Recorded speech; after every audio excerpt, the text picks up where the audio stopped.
boy. Put the team on his back like a Jansport. Ben 10 with the dribble, drive handoff, pick and roll, full contact. This is a man sport.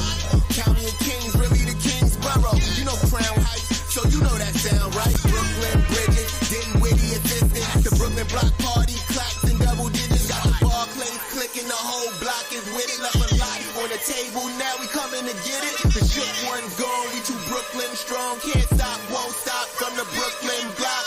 B-R-O-O-K-L-Y-N, B-R-O-O-K-L-Y-N, B-R-O-O-K-L-Y-N, B-R-O-O-K, we well. Okay, we well. Okay, we well. Okay, we well. B-R-O-O-K-L-Y-N. That hit. Cam Thomas. Just give me the ball, I'm fitting the score next. My J is all net, me and Jay just all nets. Getting back on defense, hit him with strong flex. I'm official like a ref, trying not to get attacked. And we go hard on Brooklyn, that's a promise. Watch me like a Cam, cause it's my time. Make sure watch me like a Cam, cause it's my time. Switch, they can't guard me, especially side the Barclays. Spin between crosses, I can score with both hands. Midi flawless, and I get to paint like an artist. I'm a Barnsmith, so you should respect my handle. I see the big picture with the nets like a mantle. In the future, I see us as champs too. And when we do, I'ma do a Brooklyn dance move. The sturdy or Millie rock like a fan do. That's a bet like my parlay on FanDuel. B-R-O-O-K-L-Y-N, B-R-O-O-K-L-Y-N,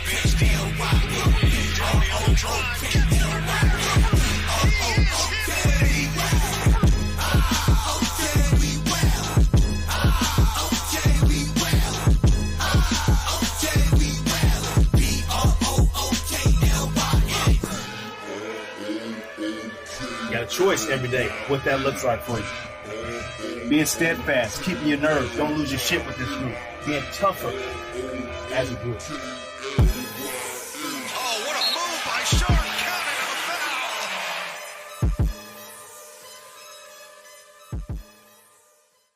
B-R-O-O-K-L-Y-N, B-R-O-O-K-L-Y-N, B-R-O-O-K-L-Y-N, B-R-O-O-K, we wildin'. Okay, we wildin'. Okay, we wildin'. Okay, we wildin'. B-R-O-O-K-L-Y-N. Back in the day, J-Kid was the man, boy. Put the team on his back like a Jansport. Ben 10 with the dribble, drive handoff, pick and roll, full contact. This is a man sport. County of Kings, really the Kingsborough. You know Crown Heights, so you know that sound right. Brooklyn Bridges, getting witty assistant. The Brooklyn Block Party, clacks and double digits. Got the Barclays clicking, the whole block is with it. Left a lot on the table, now we coming to get it. The shook one's gone, we too Brooklyn strong. Can't stop, won't stop from the Brooklyn block. B-R-O-O-K-L-Y-N, B-R-O-O-K-L-Y-N, B-R-O-O-K-L-Y-N, B-R-O-O-K, we wildin'. Okay, we wildin'. Okay, we wildin'. Okay, we wildin'. B-R-O-O-K-L-Y-N. That hit. Cam Thomas. Just give me the ball, I'm fitting the score next. My J is all net, me and Jay just all nets. Getting back on defense, hit him with strong flex. I'm official like a ref, trying not to get attacked. And we go hard on Brooklyn, that's a promise. Watch me like a Cam, cause it's my time. Make sure watch me like a Cam, cause it's my time. Switch, they can't guard me, especially side the Barclays. Spin between crosses, I can score with both hands. Midi flawless, and I get to paint like an artist. I'm a Barnsmith, so you should respect my handle. I see the big picture with the nets like a mantle. In the future, I see us as champs too. And when we do, I'ma do a Brooklyn dance move. The sturdy or Millie rock like a FanDuel. That's a bet like my parlay on FanDuel. B-R-O-O-K-L-Y-N, B-R-O-O-K-L-Y-N, B-R-O-O-K-L-Y-N, B-R-O-O-K, we wildin'. Okay, we wildin'. Okay, we wildin'. Okay, we wildin'. B-R-O-O-K-L-Y-N. You got a choice every day what that looks like for you. Being steadfast, keeping your nerves, don't lose your shit with this group. Being tougher as a group. Oh, what a move by Sharp, counting on a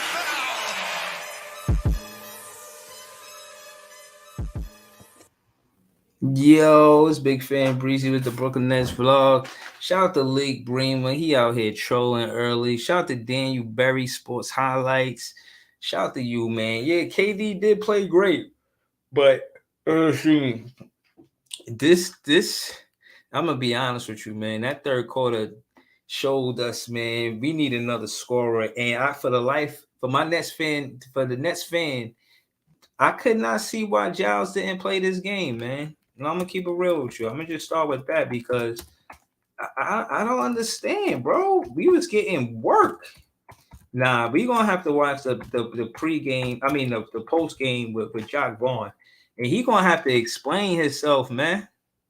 Jock Vaughn, you gotta explain why you let Nurkic do what he do. You got Dinwiddie on him. Who else? Dinwiddie. Royce O'Neal. Like, bro, what are you thinking? Why would you have Giles on the bench and we going versus Nurkic? That third quarter hurt us, man. There was a 16-point differential, man. They really jumped. Oh man, they really jumped out and they never looked back. You know? And we've got in a trailing situation, and it's always tough for us to trail, tie, and take the lead. The Brooklyn Nets is the better team when we not trailing. I thought Cam Thomas showed up. He was 11 for 19, had 25 points. I thought he did his thing. You know what I'm saying? I thought that third quarter is what really hurt us. But I don't feel like we should have lost this game, man. Like the third quarter, what really happened in that third quarter? You know, the third quarter is what really hurt us. And hold on, LM said Mikal throwing bricks down at the end of the fourth. Yeah, I seen him take a rhythm three. It was a contested three though. I thought he would have been better off trying to pump fake and then get to the basket, or he just be, in my opinion, he be taking a lot of threes. Like, I don't even know if all of those 3-point attempts are necessary. Sometimes I just think he could get to the basket. You know, you look at Booker, he's an elite scorer. He was 9 for 17, you know, but he was kind of even. He had 4 3-pointers and he had 5 2-pointers. So he's just a good scorer and he's hard to stop. But that being said, that shit hurt seeing him do that celebration to Mikal at the end for that last 3-pointer. And it was good to see Mikal Bridges not smiling. There's nothing to smile about, bro. Like, what? No, KD getting to the line relentlessly. That shit hurt us. You know, it's hard to guard him and not foul him. So you look at us, you know, we didn't get to the line much at all. Cam Thomas had 2 free throws. As a matter of fact, in total, we had 13 free throws. Kevin Durant had 12 free throws by himself. Bro, as much as I never want to blame the refs for losing, it is hard to digest the fact that they took 32 free throws. Nurkic took 9, KD 12. That's 21 right there. Bill had 6. Bro, nah, man. It's hard to win any game when you foul that much, bro. Like, that's a lot of fouls, man. You know what I'm saying? They call foul on us 24 times, bro. That's hard to beat. That's hard to beat, man. Listen, man, I ain't even feeling the rotation. LM said Clowney, Giles, Wilson, all available tonight, and they got no burn, and Vaughn let Nurkic go crazy. That is crazy, bro. That is crazy. John said the refs didn't decide this game. I'm just saying, even if you say that they didn't, the disparity between the free throws is ridiculous, bro. We talking 13 to 32. Oh man. John said JB and small ball lineup is the reason. Bro, it is. It's no way that he could justify what he did, bro. Like, that shit, nah, man. Nah, man. I can't accept that, Jack Vaughn. We got Cam Thomas interview. We got Jack Vaughn interview. We're gonna get into Jack Vaughn interview first. I see you guys, man. I'm about to throw the link in the chat for my guy LM. Shout out to John. Yeah, man. We gonna talk. Shout out to Anthony. He says, "How are you, buddy? By the way, I might go to the game next week. I'm working on my memoirs, and I'm up to 1994. That's what's up. Shout out to you, Anthony. Word. But yeah, man. You know the stats are the stats, and y'all know that. But I'm kind of upset at Jack Vaughn playing that small ball lineup, and I don't want to speak for him. He gotta speak for himself, man. He gotta find,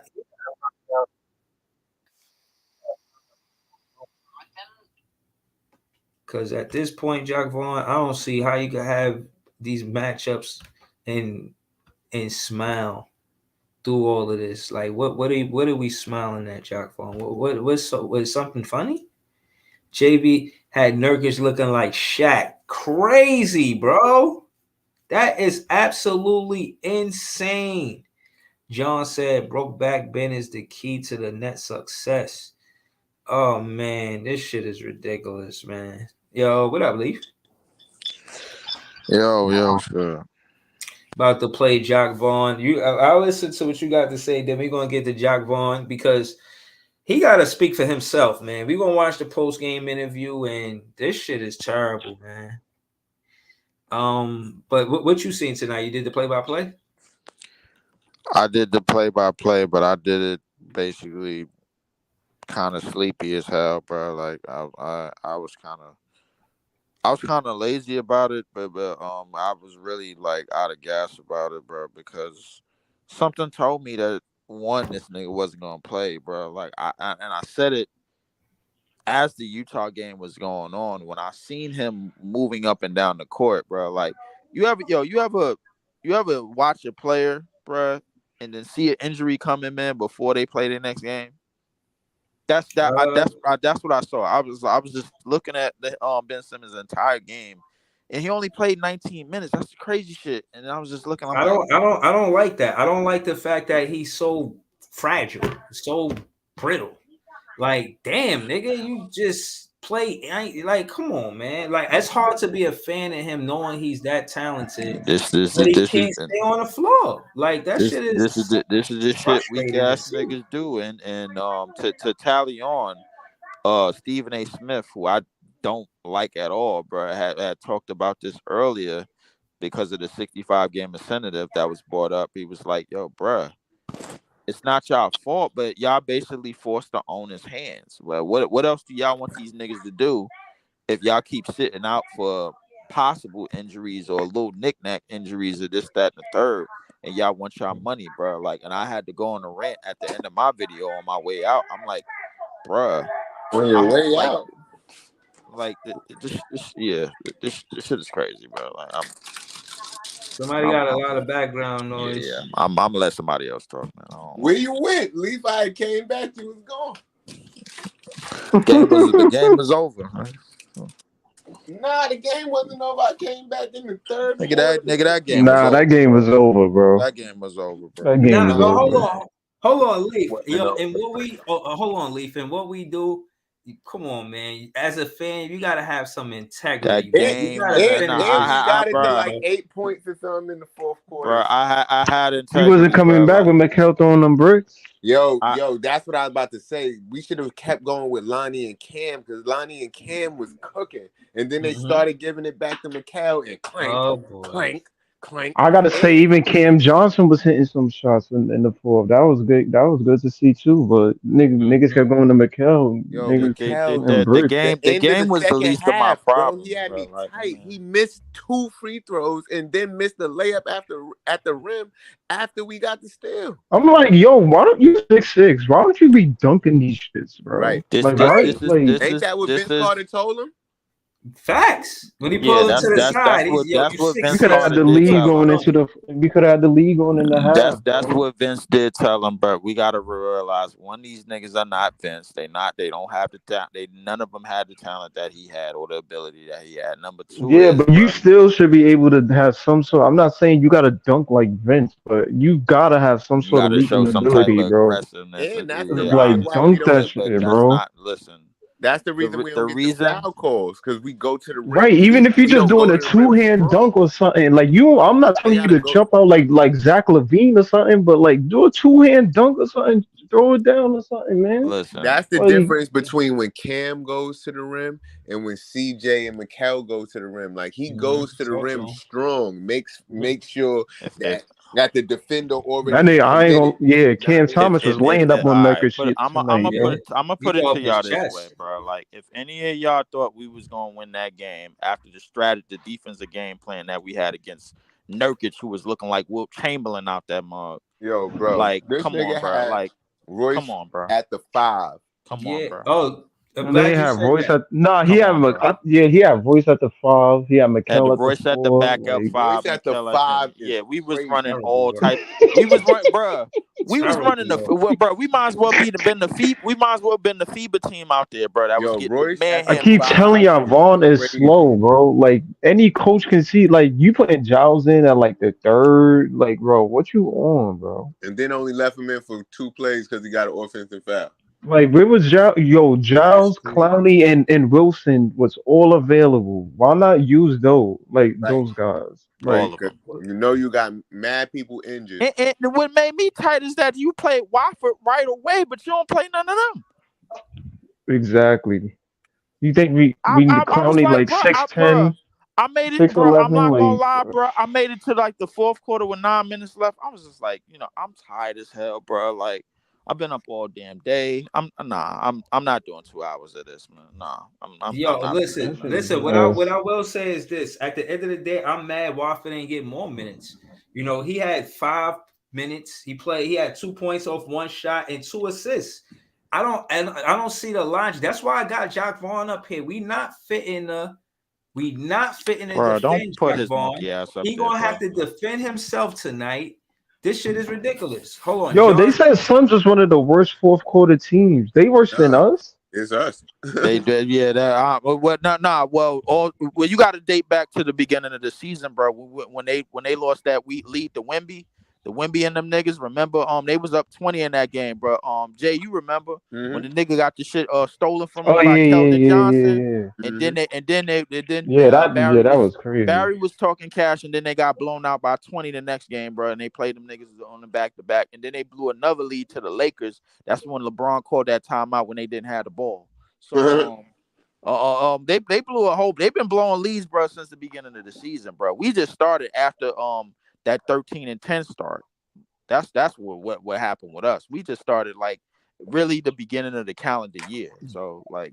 The good We're fight. not as bad. These niggas, first of all, some people was watching it on Anytime you some lose people was by watching double it on digits, it ain't no ABC. good fight. You got This your ass. nigga Reddick rubbing it in our faces talking about, y'all saw what KD That did. game realistically wasn't close because we didn't have a defensive game plan. We decided to let Nurkic just bully and because Jockstrap Vaughn is proving that he is a jockstrap artist.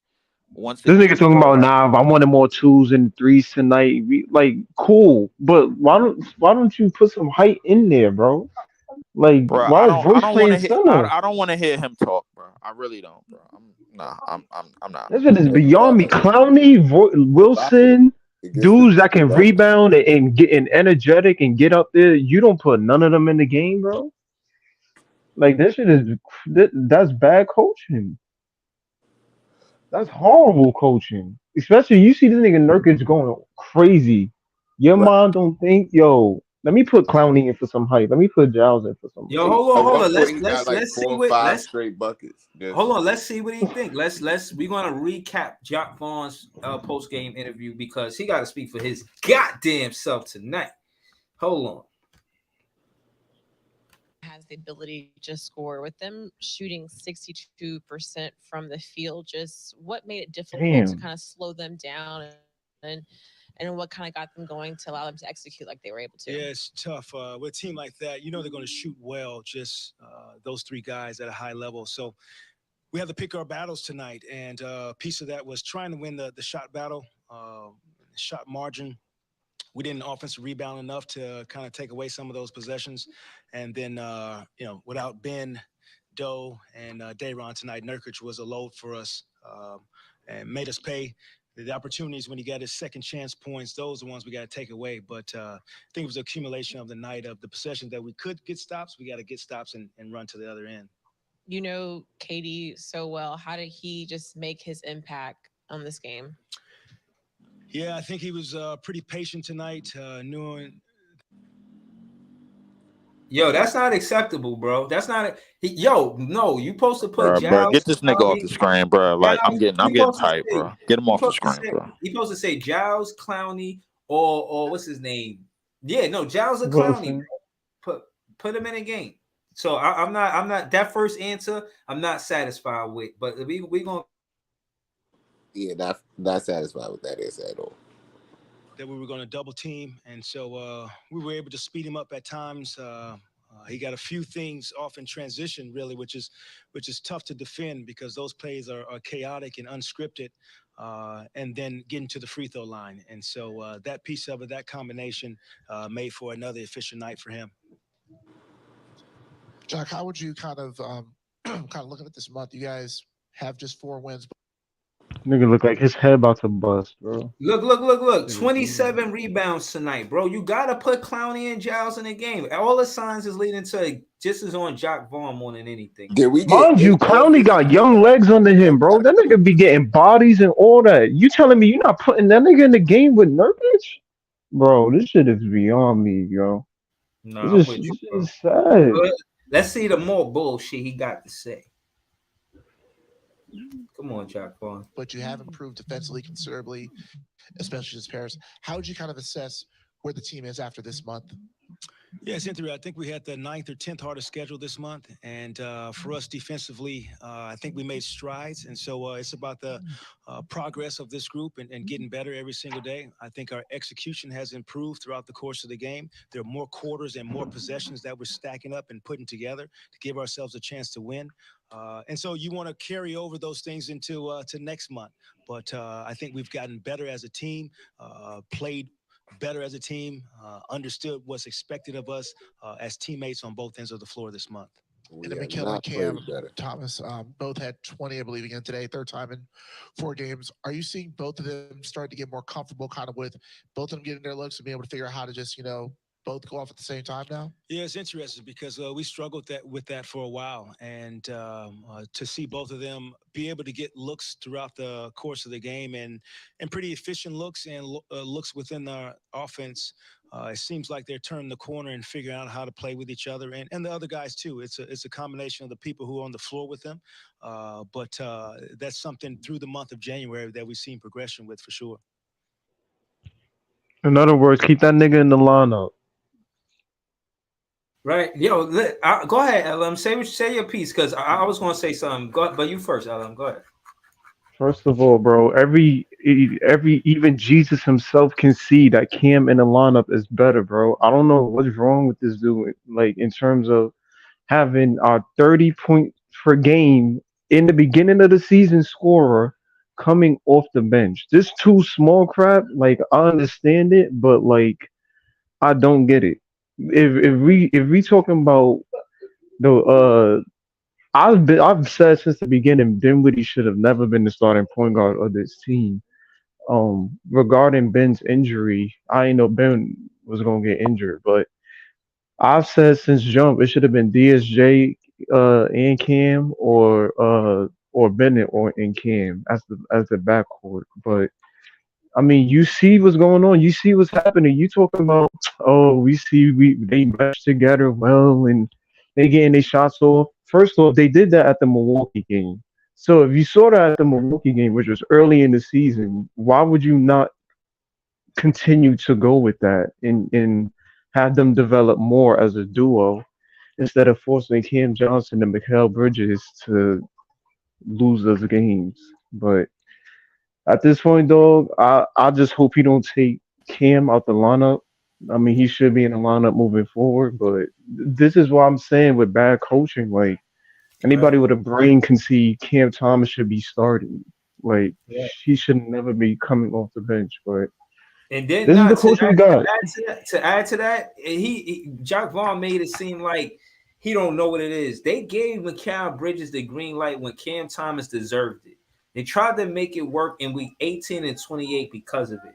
I'm not gonna hold up. He still got to defend himself, man. We on your ass, Jacques Vaughn. Obviously, the switching strategy on Nurk did work to an extent in the first half. The Suns didn't get up any threes really, and their backcourt didn't do much. What changed in the second half that not only was he kind of getting his in the paint, but the perimeter also opened up for them as well? Yeah, it's the drives that get you, Lucas. We weren't going to overreact to him. I think he had 17 and a half, 7 of 10, but those are shots that the other 3 weren't taken, which we were okay with. You don't want to double team Yusuf Nurkic in order to give up shots to Eric Gordon and Beal and Booker and Durant. It's not smart basketball. So we missed some people tonight in order to have another big body out there to fix some of those things when Nurkic was rolling to the rim. So we'll continue to look at other ways if we have to play small to figure things out. But the rim attacks, them driving the basketball was the biggest difference in that second half. That's dumb right there. Fuck you, me. We was missing people, but like 2% Oh. from the field. You guys were able Hold on. to Before we gonna watch the get Cam 11 Thomas steals, interview but too. Just give me a second. just what made it My fault. he Go ahead. balling. Let's recap that JV interview. To me, I'm gonna give that shit a 0. That was a -0. He didn't speak on anything that we did good for the most part. Just about Nurkic, and I didn't see how he bigged up what we did. He didn't play Giles and Clowney. He missed. That was a bad coaching decision, and big part of the reason why I feel like we lost that game. But I know Leaf is fed up. Jay, how you feel about tonight? Royce was playing the 5, bro. Nah, real shit. The center. Royce Nigga is butt, bro. the right choice, man. At center. You can't make it up. You really can't make it up. Dinwiddie and fucking Royce was guarding Nurkic. Dinwiddie on KD was our game plan. Like, put that in the motion. He was getting cooked a little bit. But he was doing all right at first, but then he started getting cooked once they started switching and shit. He got sham guard too. I saw that. The thing that's pissing me off is that Vaughn is talking about we was missing people, we ain't have enough bodies, which is true. But like, why not use your other bodies then? You got Clowney, you got Giles, you got Wilson in there. Why not use them guys? I'll tell you why. Because this explains what dumbass strategy that they had. No, Josh Vaughn got FanDuel, man. That's what it is. No, or something, bro. I don't know. That nigga got parlays on the other team or something. Yeah, when you throwing it.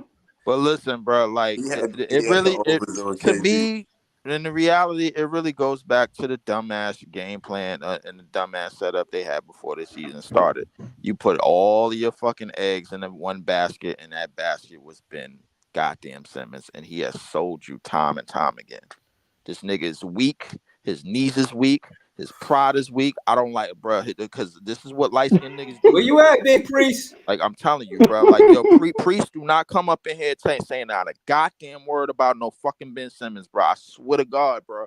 I'm not for it tonight. Why not? I ain't gonna lie. The fact he played one game and is out is crazy. No, because the reason is I said to bro, hold up. You said niggas don't watch my niggas gotta watch my play-by-plays, bro. Now you be what I say, early. bro.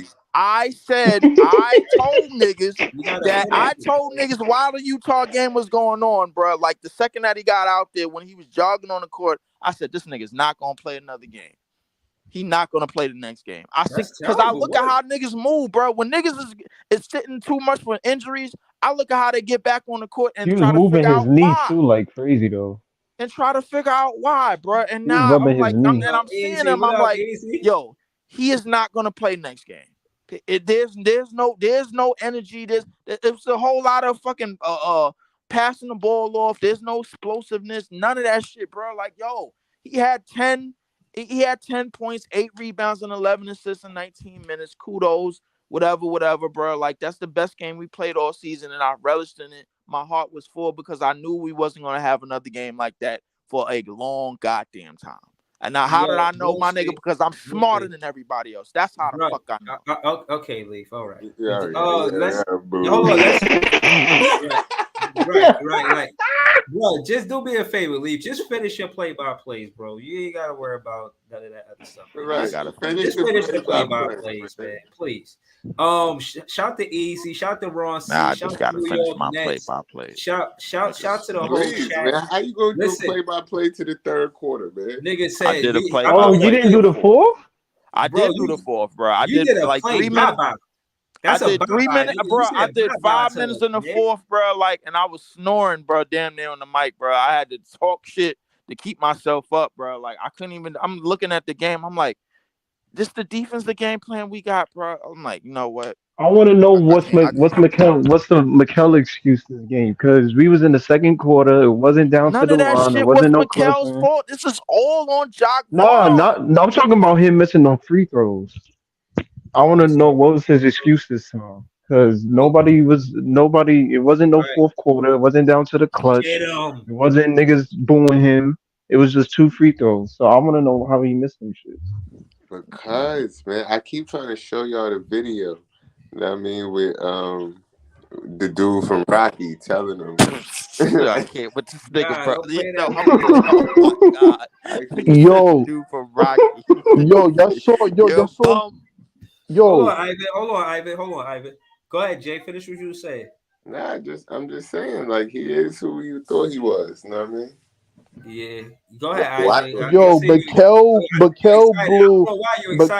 blew free throws and layups in the third quarter, like on purpose. Yo, it feel like he's like, let me go. Nah, we can't do that. We can't do that. Come on. Nah, I'm messing. Y'all know I'm over exaggerating, but he just blew. Yo, he blew mad layups and like free throw shots at the end. We could have got the lead in the third quarter. Like, that's crazy, man. Yeah, no, listen, I'm with you with that. To be honest with you, I didn't see the whole game because I was working. But what I will say is I was mad as hell when I came back seeing that we was down 100 to 80 something in the start of the fourth quarter. I missed the whole third quarter. I just seen that at halftime we were close. Breezy, he missed a free throw and a layup consecutively. Yo, like you could say he did it. Yo, he missed a wide open layup, just blew it, bro. That's exactly what happened. He got it. That's what I'm saying. At the end of the day, they keep putting him in a situation like, and I'm not gonna lie. He should have passed it back to Claxton. Huh? Yeah, he should have passed it back to Claxton. Yeah. Claxton would have dunked that. And this nigga Dinwiddie threw mad bad lobs to Claxton. Right. It was horrible watching. Why they even let Dinwiddie throw lobs? What he like? Come on, like yo, hold on. I want to say this. There's no cause of action. If the player do something bad, they still get the opportunity to fuck up again. And my thing is fine, but at the same time, let them come off the bench. You lose your starting position or you lose minutes or something. This guy's playing better than you. He's going to get more minutes than you. Why isn't it simple? Breezy, you know what I wish? I wish people could be honest. Imagine a reporter asking Claxton, be like, Claxton, how do you feel about Spencer Dinwiddie law? Claxton could be like, I don't know who that nigga passing it to. Could it be? Because those lobs be horrible, yo. I don't know where those lobs going to. Cam is the only one that can get a good lob because he threw a bad one too. Yo, Jay, before we watch this interview with Cam Thomas, I want to say Mikal Bridges, your boy, Devin Booker hit you with that celebration for that fucking nail in the coffin 3-pointer. You should not celebrate during the game. I keep telling you that shit, bro. Don't celebrate. He was smiling too. Yo, listen, fans is not in Brooklyn Nets fans is not like that. We not just excited to see. We already felt like we could win if y'all compete and give it y'all all. And we looking at JV like he the problem because he allowing you to, bruh. Like I'm gonna keep it real. I don't feel like Mikal Bridges is clutch. I feel like he good, but when it come down to clutch time, I'm going to Cam Thomas, man. I'm going to Cam Thomas. But Mikal leading in clutch points, Breezy. He's second in clutch points. But when it come down to game winners, LM, his shit go to him. Like leading up to us catching up, he's good for that. Like, but even tonight, I see he could have had it from 10 points to 7 points. So what I'm getting at is Jacque Vaughn they always talk about, oh, we're gonna go watch the game tapes and watch the game film. What are y'all watching? Are y'all watching at the end of the game? Are y'all watching how in the first and the second quarter, Cam Johnson and Mikal Bridges should be go-to guys? I mean, after the offense gets started by Nick Claxton and Cam Thomas with the pick and roll, Cam Thomas and Nick Claxton is the first basketball action. The second basketball action is Mikal looking for Mikal Bridges because they're trying to double Cam Thomas. All Mikal Bridges got to do is play elite off-ball basketball. He don't have to create. And I said this, I'm gonna say it again in case somebody knows somebody that could tell Jacque Vaughn this is a good play for Mikal Bridges. Let him do the pick and roll off of the low post, so that way he could find the midi, or if anything, step back for the three, the closest three to the 3-point line. Stop putting him in situations where he in the 3-point line and he's trying to create. Like, he can't play off the ball unless he's playing with a facilitator, bro. I want to say this. Play off the ball unless he's playing for a facilitator. I'm sick and tired of the bullshit that's being ignored, bro. Like, we already know what this nigga can do if certain pieces is out there in the court. Last game it was looking wavy because he had a nigga hitting him in stride, bro. Pause. And giving him the passes right on the money. Now this game, bro, like he got to self-create, bro, because there's nobody that could create for him. And his self-creation is bad, egregiously, bro. No, good point, Leaf. I agree, Leaf. I want to say this, yo. Am I wrong? Because I feel like y'all got to correct me if I'm wrong. I feel like Ben got no competitive heart, bro. I feel like he knew the competition. That's what it looks like to me. He's like, yo, that's Durant over there.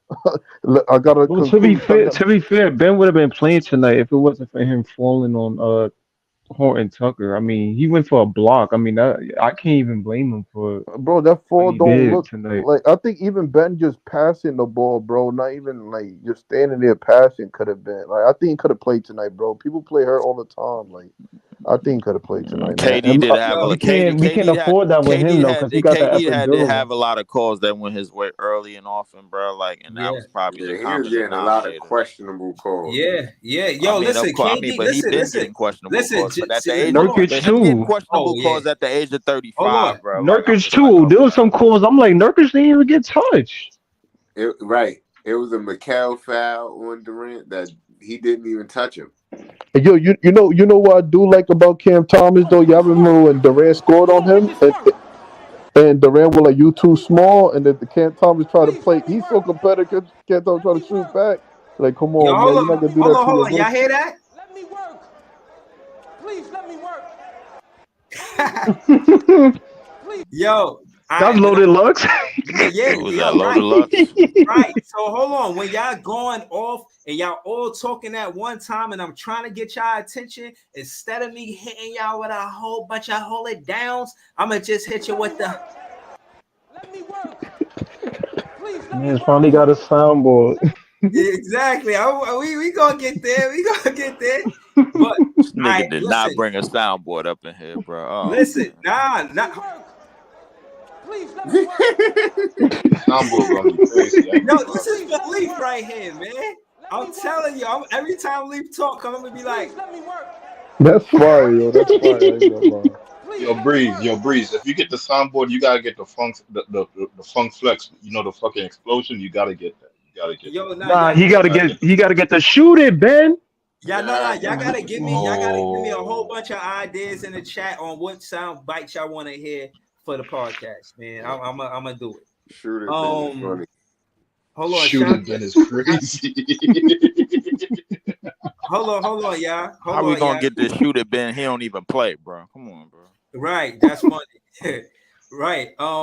Let's listen to this Cam Thomas interview real quick. And again, like I said, it ain't no. The cat's out the bag. We see who's doing the post game interviews. We could see even as much as they might have planned for the franchise to go to Mikal Bridges, it's really Cam Thomas. He's not doing all these post game interviews if they're not taking his career serious. Trust me. Now, all right, let's get to it. The Suns team shot 62% from the field. You guys were able to get 11 steals, but just what made it difficult to slow this group down? We did a lot of changing defenses and really just Nurkic in the first half. He had like 17 points in the first half. It was tough. But then they also got to the free throw line where they 32 free throws. So, we got to keep them off the line. But, credit to those guys. They're crafty vets, great scorers, so they know how to get to the line. But, we just got to keep them off the free throw line. That's the main thing I see right here.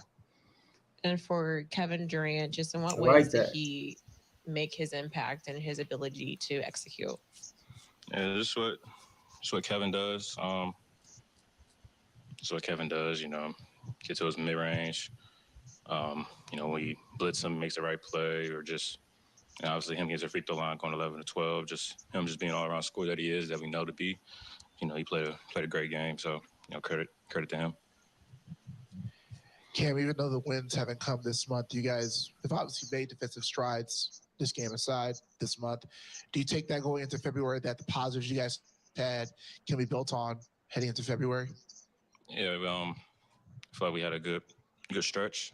This game, obviously, kind of tough. They got three all-world scores, so it was tough. And then we was always like scrambling a lot tonight. So it gave like a lot of other guys open shots. Credit to them, they knocked it down.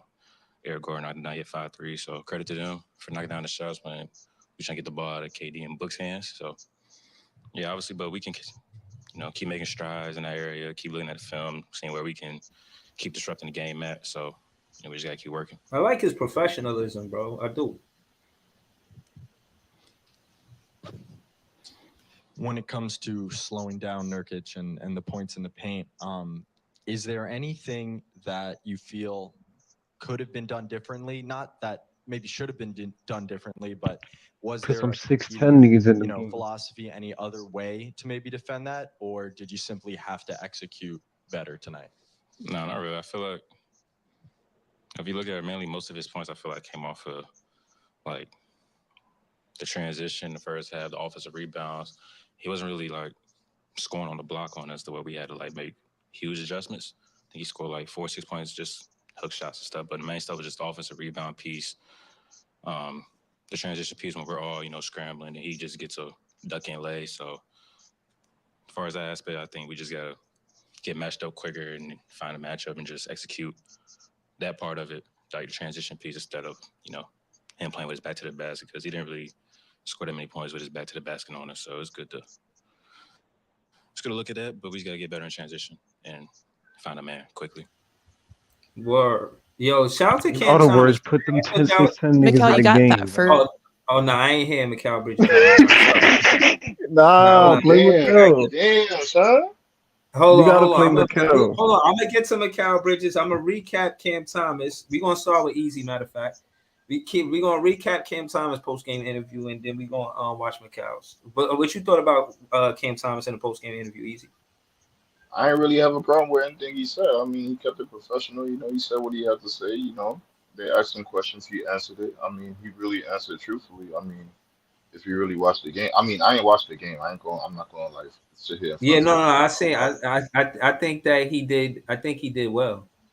But I think, from how he described it, I think he described the game eloquently. Because like, if you really pay attention to KD and the Suns game, I mean, that's exactly how they really play to you. So like, KD not gonna score a whole bunch of games, a whole bunch of points posting up, but he's gonna get a little hook shots in there. So like, I mean, like when he said that right there, I'm like, yeah, that's kind of true. So I mean, he answered truthfully. I mean, he had a little slight jab right there, talking about we gotta keep him off the free throw line. They a little crafty right there. I mean, I fuck with that, but a little slight professional jab. I take that. But I mean, I ain't really have a problem with it. So, Yeah, nah, we ain't looking for no problem. It's just, I wanted to know your thoughts on it.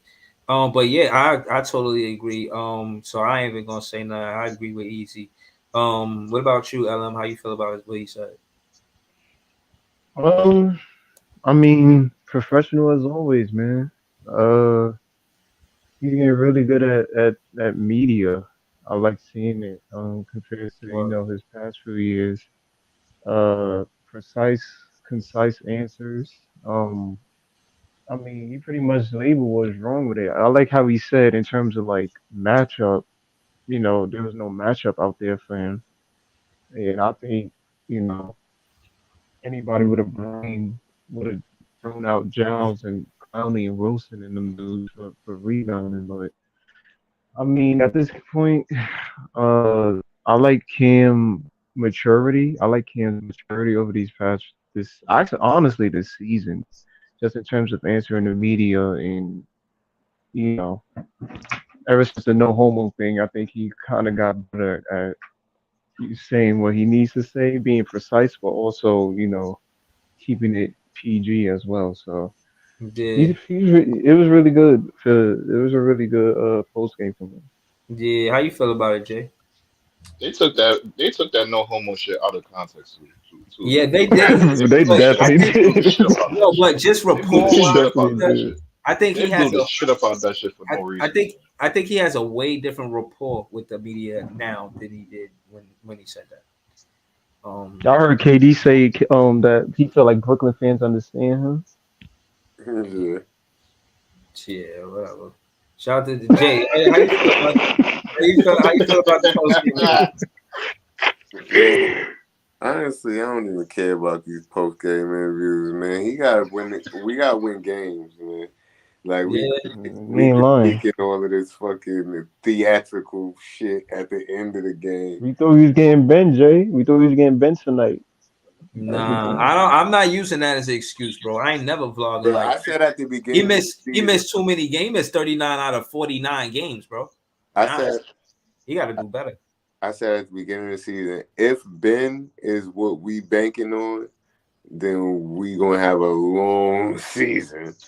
And if that seemed to be the case, that's what's happening. Mm-hmm. Yeah, no, I don't think he played enough games for. Yeah, like, and he played 19 minutes. Of course, he did what he did. I'm not taking nothing away from him, but at the end of the day, guys like Mikal play sets 30 plus minutes. We need these guys to impact winning.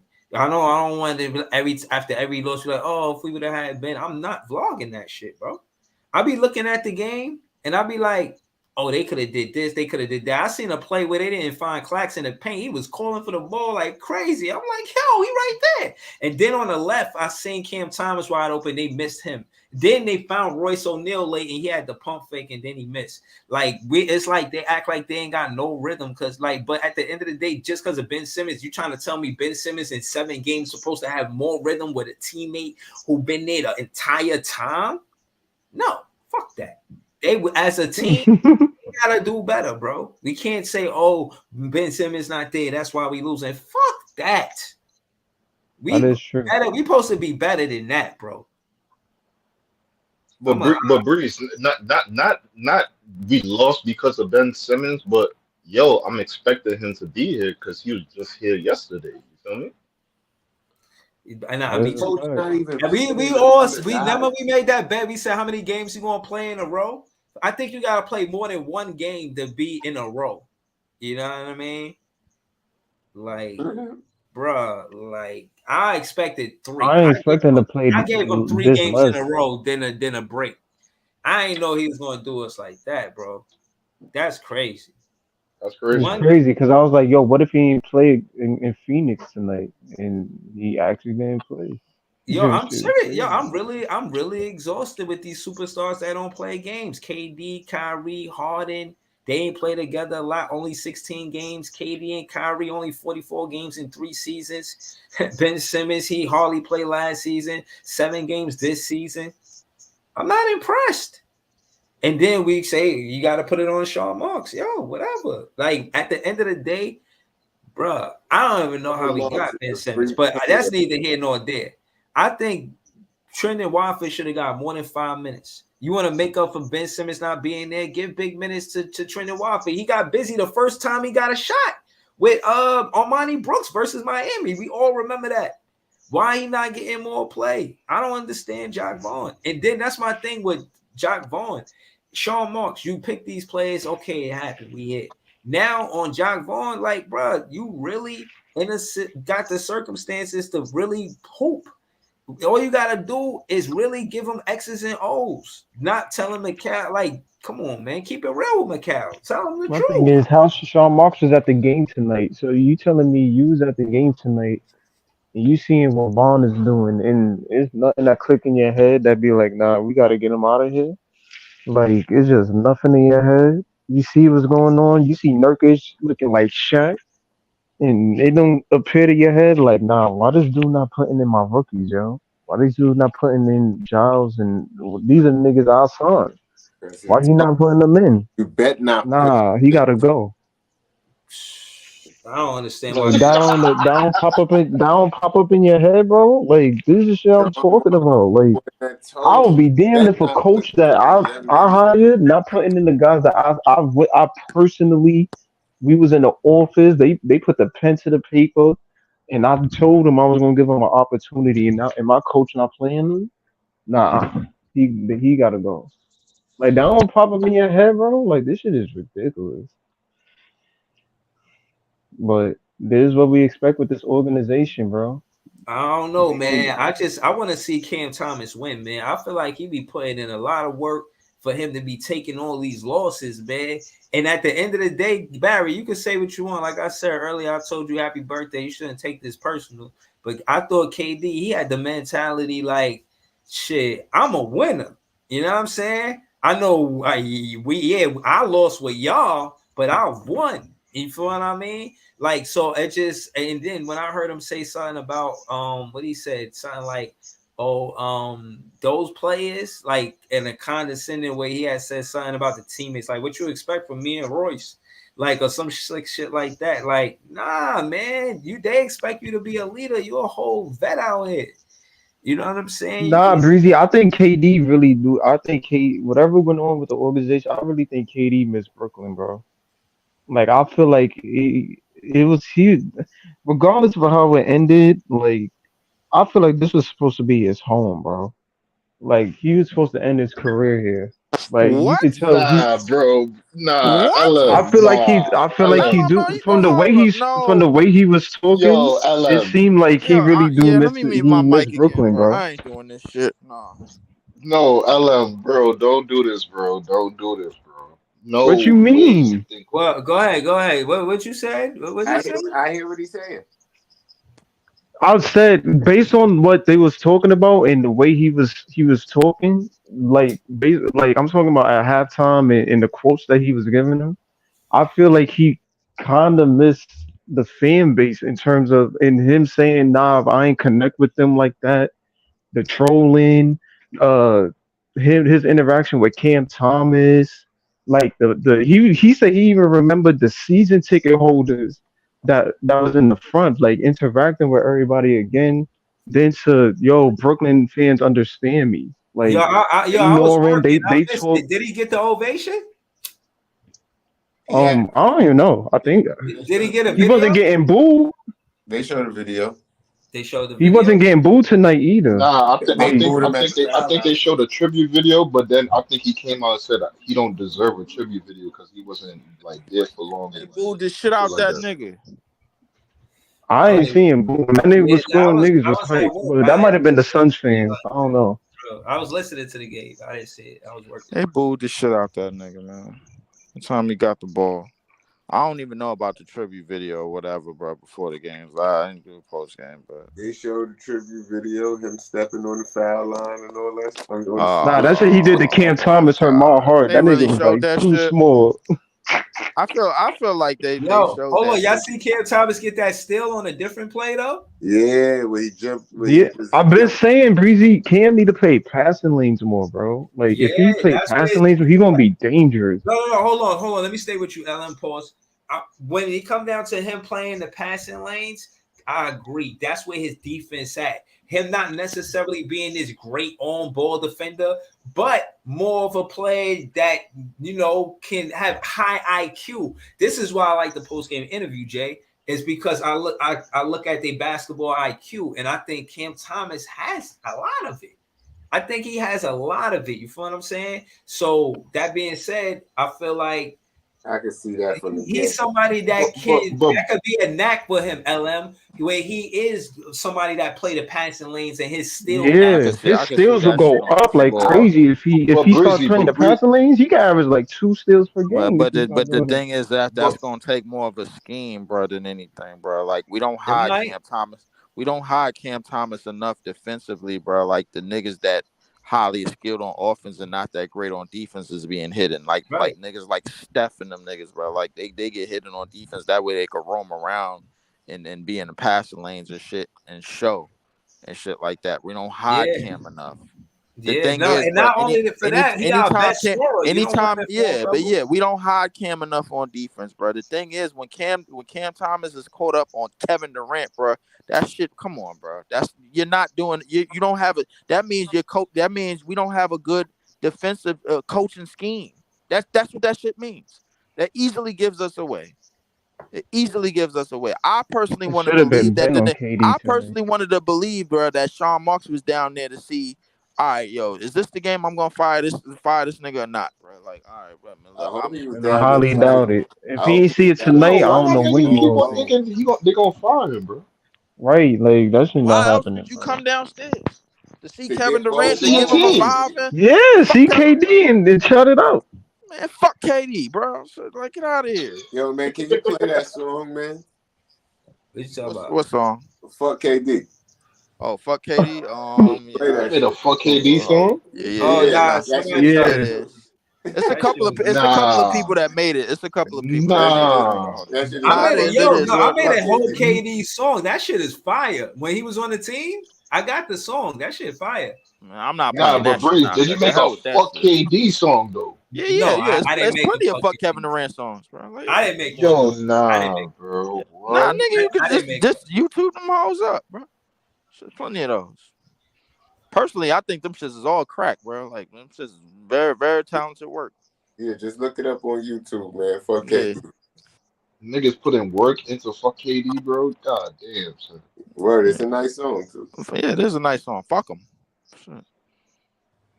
This is ridiculous. If anything, he should have been on KD. Real live, bro. I was saying fuck Kevin Durant while he was on OKC, bro. I ain't gonna hold you.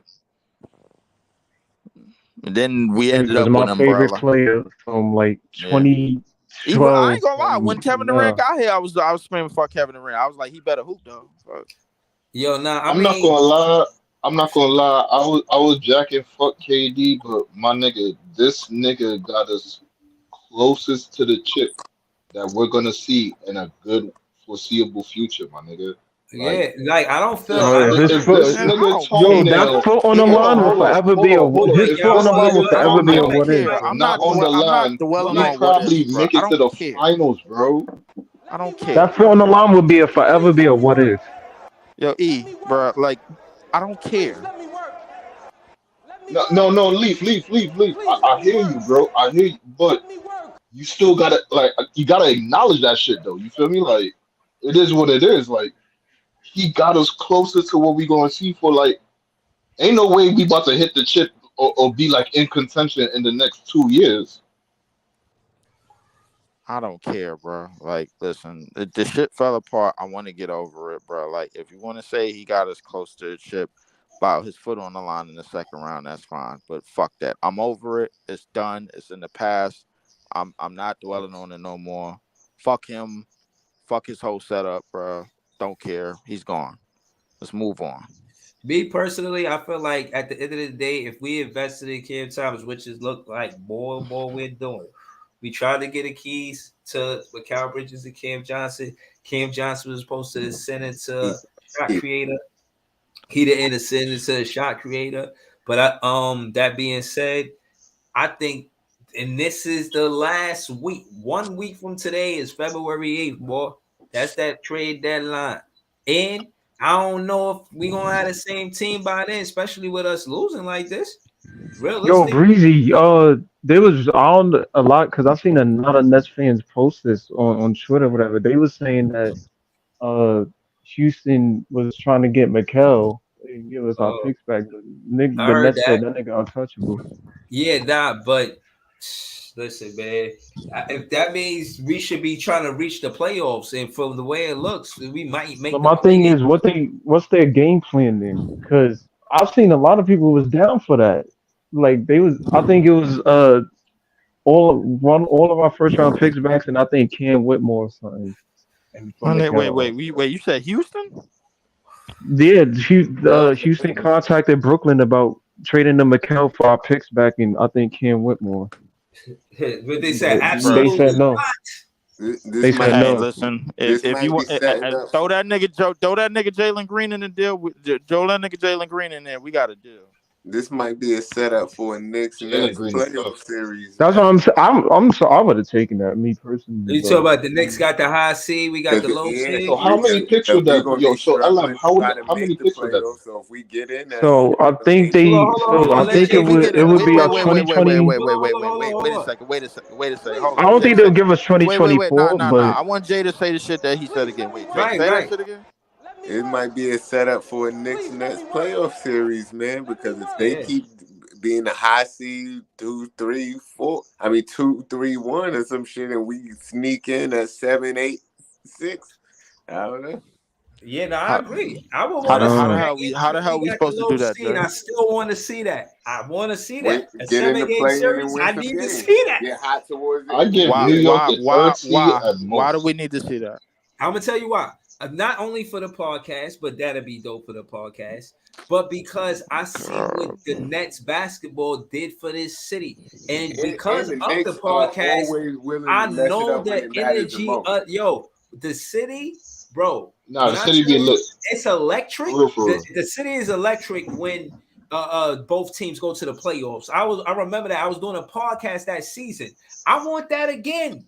I don't want to live off the past, off of the because right now mean more to me as a fan. I want to see this team do good right now. That's why I'll be like, yo, Cam Thomas this and Cam Thomas that, because he could really lead us. I'ma say it. I know y'all don't want me to say it, but I'ma say it. If y'all give Cam Thomas the keys to the ship named Champion, a championship. Yeah. Yo, I'm not saying Niggas we're got a gonna win a championship. championship this season. Hey, yo, Hold bro. on. I'm not saying we're gonna win a championship this season. Nigga But be jumping off a he ledge, is bro. a player that you want on your team, a championship team. If I'm building a championship team, I want Cam Thomas on my team. Name me another player you on this team that you want to go with you for a championship besides Cam Thomas. Nobody. I'll take Day. Yeah, I might go with Day Day. Sick, I man, think bro. I'm gonna go with Day Day. Day Day. At least he gonna show heart and get Hard only- and get his rebounds. I understand that, bro. Which Hard we only needed gets you tonight. Well, hard only gets you Day-Day. so far, son, bro. Like at the end of the day, we need niggas with IQ that know what the hell they doing in fourth quarter situations. Cam and That Day-Day. know. I'm not even gonna lie, Breezy. Do you think that if what Jay said came true, right? If what Jay said came true, and we Too much we jumping did off face a the ledge, Knicks bro. or This year, whatever, bro. Like that's the shit. hypothetically, do you think Cam Thomas would lead us to a first round win? The promised land. The promised land. That's Y'all what niggas Thomas gotta gonna stop lead us to the promised land. Cam Thomas gonna lead us to The promised land is the 11th seed, bro. Right now, that's what the shit is. Yo, 11 feet, my nigga. all we Shit gotta is hold the on. fucking No, mess. hold on. Don't say all we gotta do Listen, like it's all we easy, gotta bro. do is Hey, win. Don't hold say on. Can I all we get gotta in? do. Hold If we on. stay 10 seed and win 2 games, we good. Hold on. It's me, LM, Easy, Jay, and Leaf. I'm really trying to hype the debate between Jay and Leaf, and I want Easy and LM to help me decide who's right or not between Jay and Leaf. In the conversation or debate, it's about, is Day'Ron Sharpe a piece for a championship team? I think Jay says yes. I think Leaf says no. Is that true? I think you're right. Yo, Day-Day. I think you're right. But Day-Day is Jay guy, so rebounds, man. That's what I'm saying. Let Jay hold on, but we're gonna hear Jay and Leaf, and then we're going, you know what I mean, see who had the better, you know what I mean, talking points. So I don't care who go first. Like Leaf go first. He's shaking like a leaf go over ahead, there. Jay. See, I knew he was shaking Jay, like a you leaf. go first. I just was setting that up right there. That was just that's just your to know man, he bro. You wasn't go going to want to go he first. said that's your like man. that. That's Know your what I mean? man, bro. No, I know you're not like that. That's why I threw that out there like that. He's shaking like a leaf. I heard him. I heard him shiver in his timbers. But man. anyway, Day'Ron Sharpe is a rebound machine. He's 22 years old, and if whether coming off the bench, he was leading the league in offensive rebounds coming off the bench. Like, imagine if you give him some real burn. He's young, energetic. He's swatting shit too. Now, I mean, don't forget that. He's swatting shit too. He's a live threat. He's dunking on niggas. He's fearless. And he's still improving. I mean, he's 22 years old and he's going to keep getting better. He's a tank, man. You see, who tried to go up his chest? One of them, I forgot one of them centers tried to go up his chest. They bumped into him and said, oh, no, that's not easy. He's not Nick. And not to say anything bad about my boy Nick, but he I think it was realized Nurkic. Nick Claxton when he tried to go through motherfucking Day'Ron Sharpe. But that's my boy. He injured. Can't wait till he come back. No. But my question is that when we discuss it, is I heard you. I heard a piece of the championship team. Do you saying yes? I said what I said. All right. Yeah. All right. So, Lee, talk to me. Is he a piece on the championship team? No, because the thing is about everything about a championship team, bro. Like, in terms of his skill set is good on the court. He could definitely rebound, bro. He's definitely get better at blocking shots. But what you need your bigs to do more of is play elite pick and roll defense, which he's definitely not good at, bro. We seen him get exposed time and time again, and we seen Jacque Vaughn have on short leashes. So, like, if you would, don't get me wrong, he could be a part of a championship roster, but being an intricate piece on a championship team, I just don't see that in his future.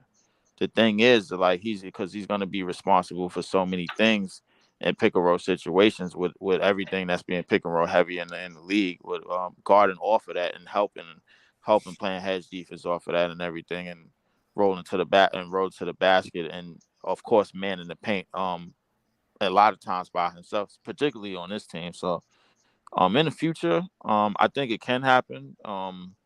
He could be on a championship roster, but him being part of an 8-man rotation, that's going to an 8 or 9-man rotation, that's going to be a part of a championship team. I just don't see that unless he's playing with somebody to the skill set of like a Steph or Clay. I just don't see that happening. No. Okay. All right. Well, respectfully. So we all agree that is that just me? Quote unquote. Do y'all agree with me that Cam Thomas is a piece on the championship team, a player on the championship team? You want him on? He can be. I think he Anybody can be a on a piece. championship team if. But no, I mean like an integral part of winning on the championship team, kind of like what Booker is on Phoenix. Yo, like a 1 or 2 or 3. Yo, Yeah, Bruce, he definitely but, a one. yo, one bro, piece Bruce player. Brown was an integral part of a championship team last year, and he was on our team, and he got traded to 2 different teams this year. He was important when he played for the Brooklyn Nets. You know what I'm saying? So my thing is with Cam Thomas, I think you got to build around him based on what we looking at. I mean, you know, again, it's easy to criticize Sean Marks and this and that, but like, what would you do? You know, if I'm looking at it, I'm like, yo, I'm going to keep it real. Cam Thomas is the more consistent player, and I think running the offense through him is smart. Now, as far as just building a team culture-wise, again, I think it's nothing to sneeze at for him to be getting all of this media time with these post-game interviews. They always talking to him game after game. And when I'm saying this, when the first part of the season was happening, that wasn't the situation. Mikal Bridges was the one, you know, wrapping up the game. Yo, this and that. But more so they've been talking to Thomas as a recent. You feel what I'm saying? And again, it's about knowing the game. When I listen to the post-game interviews, the IQ that I said, I hear it. I hear it in him talking about the game. He talk about the game with high IQ. Let me show you something. Okay. I don't think you remember. You know what I mean? Talking about? See this right here? It better not be the Mikal bobblehead. Oh, no. This nigga, yes, man. That's why they got a bobblehead. See this? Yes, man. Just like Jacque Vaughn. Yes, man. See that? I'm mad you got that shit in your house, bro. But Breezy, to your point, right? I think we should take a page out of I think we should take a page out of because I was thinking what team in this instance is similar. I think we Mhm. should take a page out of Minnesota's playbook and just if we talking And do about building what? around Cam Thomas, um, when Minnesota, well, I'm not saying because McCall didn't get drafted here, Mhm. but I think after last season, Cat recognized that yo, I'm not the guy anymore. Because remember, he was the first one to get drafted there, but they wasn't really going nowhere with him. So when they got Anthony Edwards, we see the ascension that he's on right now. So I think Minnesota was just like, yeah, he's our guy. I think in terms of us, He was a high if draft we pick. if they recognize Cam Thomas as that guy, they can direct towards him and be like, we're gonna build around him and let Mhm. Mikel be the 1A in terms of how that's run. When you look at Minnesota, Anthony Edwards is the number one option. That's a clear fact. Man, Cat is every time the Cat number back, he two gonna be with it. option. If Anthony Edwards is doubled or whatever, um, Cat will get the ball and Cat will try to bring it home. So I think in terms of us, if Brooklyn front office recognize that Cam Thomas is the guy, and they start. I ain't saying Mikel can't play with Cam because it's clear they can play together, but if they start recognizing Cam Thomas as that guy and start building around him and be like, "Yo, you our focal piece. You gonna be our centerpiece because we see what you're doing, you're improving, and we like what we see. So we gonna give you the keys." And start marketing him more, and have Mikel be like that, his like Robin. I think our direction would probably be somewhat better. At least we Way would better. have a direction we headed Way in. better. Yo, why Way you better. giving them the Pac-Man joint, Leaf? Yo, man. Word. Because man, Let Leaf him a cook, hater, man. man. Let him That's let him why. cook. Yo, hold Leaf on. about to hate on Cam Thomas. He hating on Dayron Sharp. He hating on finishing his own stream. That's Mm-hmm. crazy. You know what? That is crazy. You know what? I figured crazy. I might as well do that than the Glaze because y'all it's anti-glazing on this page. So let No, me go to but hate. no, Let me no, do no, the Yo, no, hating no. route. Hold Let on, me go hold to on. hating route. Hold Let me on, let me hold go to on. hating route. hold on. Seriously though. Let me go Yo, that route. before you start hating, Hold on. you really don't think Please let me if work. fucking Let me Cam work. Thomas was Please able let me to work. work how he worked, Let me work. do what he do, and Mikal Bridges and Cam Johnson be more of just a supporting role for what he doing, just like they was doing in Phoenix. You don't think it would be better for everybody? No. Then the reason being is because you still missing one important part. Point guard, bro. Nah, That's I'm what not. they I'm not. like. See, my thing is, I This don't team, need everything to this be there for it You to work, can't bro. have Cam Johnson or Mikal Bridges bringing the ball up the court. Anytime Cam Johnson tries to dribble, is horrible. He I agree can't with go you. left or right. Hold on. Hold on, yo, Jay. I want to say this. I'm asking Easy and LM. I want to ask Easy because Easy on the panel. Shout to Easy. Yo, don't you know how you don't have everything to make something work, but you find a way to make it work? Remember Chris Tucker moms and Friday said, "Yo, this ain't enough." She said, "Make it enough." Remember that? Yeah. Like Yep. I remember that. team, you gotta have that with your team. You gotta have that, yo. We gonna do this because we believe in each other. That's the only way I know we gonna do it is because I know we believe in each other. Let's go. You feel what I'm saying? Somebody that really believe in their teammates, bro. Yo, I'm telling you, I seen Cam Thomas hit game winners and say, yo, I know that my teammates trust me. These are I'm not even paraphrasing. This is verbatim, but I get fans like Leaf that accuse me of glazing. I don't think it's fair to Big Fan Breezy to be accused of such things. Now that being said, I'm telling a true story. So where's if we're gonna do this glazing and anti-glazing, if it's a true story, it cannot be glazing. I Period. just think it's better to build around the young dude that's ascending rather than the nigga that's about to be 30 and has already hit his potential of what he I can say be.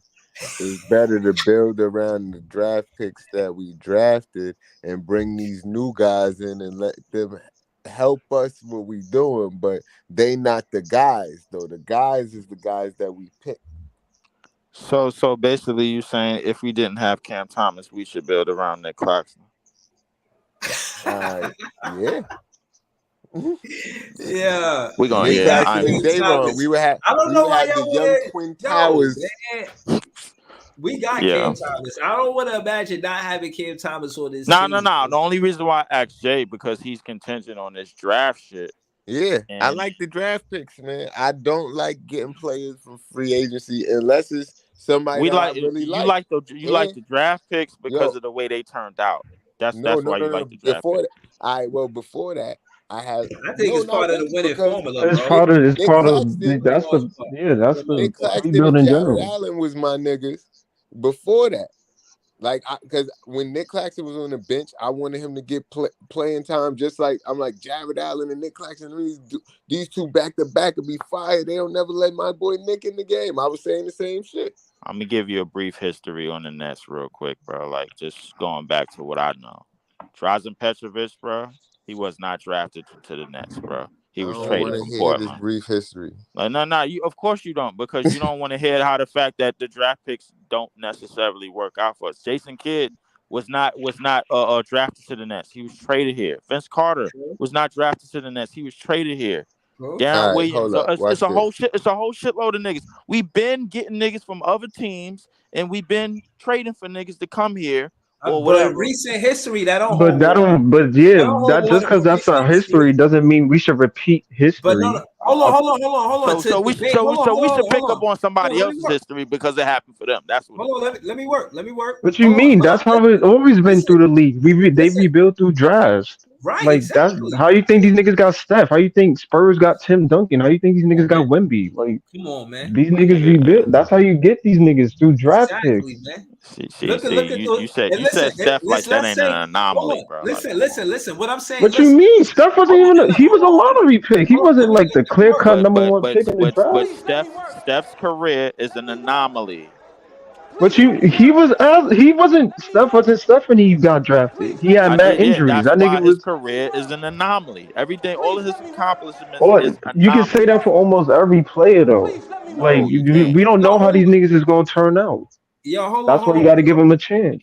Hold on. I just want to say this. Listen.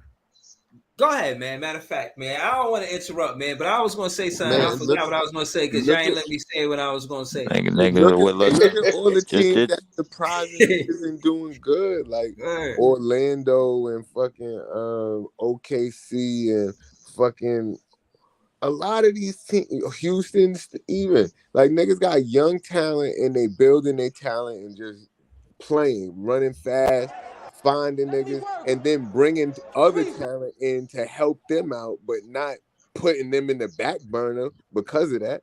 Like, I don't know. I understand exactly what you're saying, bro. And even with motherfucking KD and Kyrie, Breezy tell you I did not want that to happen. But just because I ain't really want Kyrie. When Kyrie got on the team, that's when I started actually fucking with him. Because I agree with his standpoints on some shit, even though it wasn't good for basketball. Facts.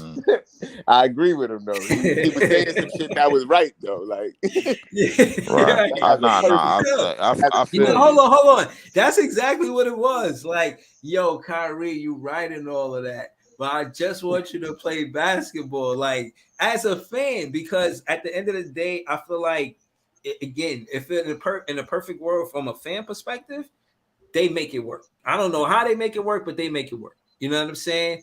But that ain't happened, and Kyrie wasn't playing a lot of games. And at the end of the day, I stopped caring because I was like, yo, we got Cam Thomas. Give him the green light right now. Let him play with KD. If Kyrie not gonna be there, don't make it no big deal. Give Cam Thomas the keys immediately. Right. What they do, they dance around all of that and wait till his third season. These first 2 seasons, he could have really made it.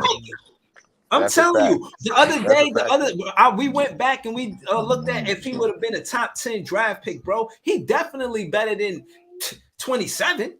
And just because he the 27th pick doesn't mean they shouldn't give him a fair chance to be the franchise. But Breezy, that's what I'm saying. Like there's nothing better for teams than having like homegrown talent, bro. Like we see what Giannis is to Milwaukee. We seen what Tim Duncan was to San Antonio. We see what Steph is to the Warriors. You see what Jokic is to Denver. Like having homegrown talent and building like, especially if the talent is nice. Like Cam Thomas ain't no scrub. Cam Thomas is nice. I think So it's if clear. you I think it's clear to say that shit don't work for everybody. It goes back to something that you said a couple of minutes ago, Ellen, bro. Like, and you said we should just build around Cam Thomas because of his age, and that's what all these niggas in here got in their mind. Because Cam Thomas is 21 years old and he has the scoring prowess that he has. Let's just build around him because he's 21 years old. That's all it really is. If he was 26 and he was still and he still had this game and all of these weaknesses in this game, none of these niggas in here would give a shit. Trust me. At the end of the day, I'm looking at what he's actually doing, no hypotheticals, and he's balling. He's in that draft, he's one of the best scorers in that draft. Name a player in that draft that's a better scorer than he is. Don't tell me I'm glazing. Answer my question. I forgot who's in that draft, bro. that draft, I ain't gonna lie. Most of the niggas that went is not even in the league now. That was in that draft. That was Cade was in that draft. Cade, Jalen. Who was in that draft? Scotty Barnes, bro? Are you serious? Y'all trying to front on that draft like it wasn't all? It was Cade. It was Cade. It wasn't. It was Cade, Jalen. Niggas was really mostly watching it for Cade, Jalen, Evan Mobley. I didn't even know who the hell Cade was, bro, until he got drafted.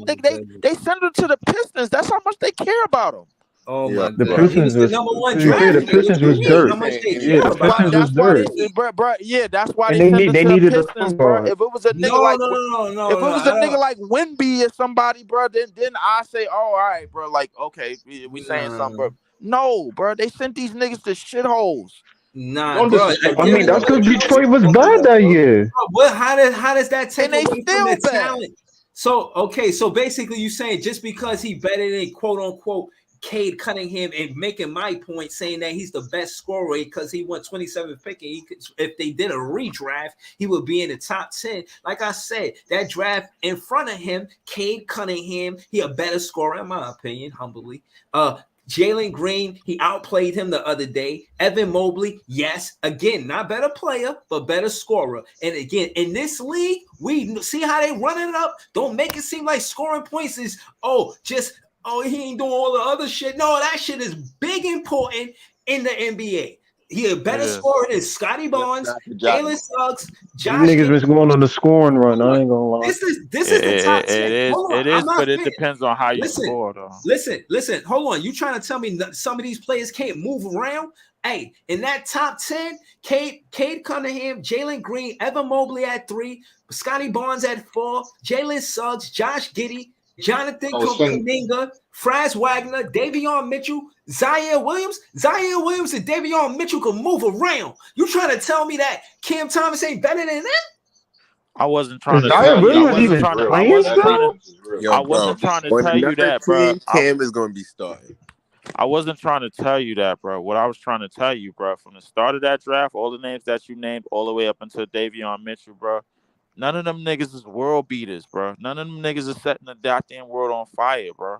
None of them, bro. I'm sorry, bro. Like if Cam Thomas is one of the most notable names at 27th pick out of the niggas that's in the top 8 of that draft, that just goes to show you how sorry that draft is. But here's why. But they still young though. Like we don't know what they. Detroit might be have a winning record next season. Leaf. Real quick. Go ahead, Easy. Real quick. The Warriors drafted Wiseman at number 2. Tyrese Halliburton was in that draft. He was wild low. Niggas passed on him, bro. It's not all because he got picked at 27 doesn't mean he's like number 27 worthy. You niggas is looking at drafts at whole different ways that we not even thinking about right now. So like that nigga Jimmy Butler was the last pick. I'm well aware of that, bro. But at the Isaiah Thomas, for what it's worth. Hold on. Listen, I said all that to say that just because he the 27th pick doesn't mean they shouldn't give him the green light. Doesn't mean they shouldn't give him the keys They should still give him the keys. That shouldn't even matter right now. Right. That nigga Jimmy Butler was the last pick. That nigga got the keys to Miami right now. Them niggas hit a finals. Like, come on, bro. But to be honest with you, like, number one. but to be honest with you, like, look at all the other teams with all their young talent. If they do good, they feature them more. If Cam Thomas is doing good, it don't make sense if you're not featuring more. Nigga, when Breezy just showed the interview, nigga, it showed him averaging 28. Nigga, 28. Nigga, Keontae George is over on Utah. He putting up buckets. They feature him. You don't pull him back. So, like, and then you on this team, right? All right, this team is really made for Ben. But the fucked up part about it, he not on the court. All right, you got to make do with what you got, bro. All right, you got this nigga on the team. If you put the ball in this nigga hand, for some reason, he damn this fucking scores 30. What the fuck, nigga? You got to make use of that, my nigga. Right. But easy to your point too. This team is built for Cam Thomas too. If you think about it, they got Cam Thomas surrounded by mad 3-and-D wings, 6'6", 6'7" niggas that can defend 1 through 4 if possible. If Ben is healthy, like we talking about, this is the perfect team for Cam Thomas because all you got to do is work and these niggas defend. But we haven't seen that. But the thing is, I agree with you to an extent, but the reason why it works more with Ben Simmons is because he's more of a playmaker than Cam Thomas. So he's gonna get the ball into these guys' hands more times than not. If you keep on putting the rock into Cam Thomas' hands, he's gonna, no matter how we cut and slice it, he's a volume shooter. So if you put the ball in his hands, he's gonna get up 25 shots at the minimum. He's gonna put that up. Cam So like if you score 5 buckets a quarter, man. A quarter.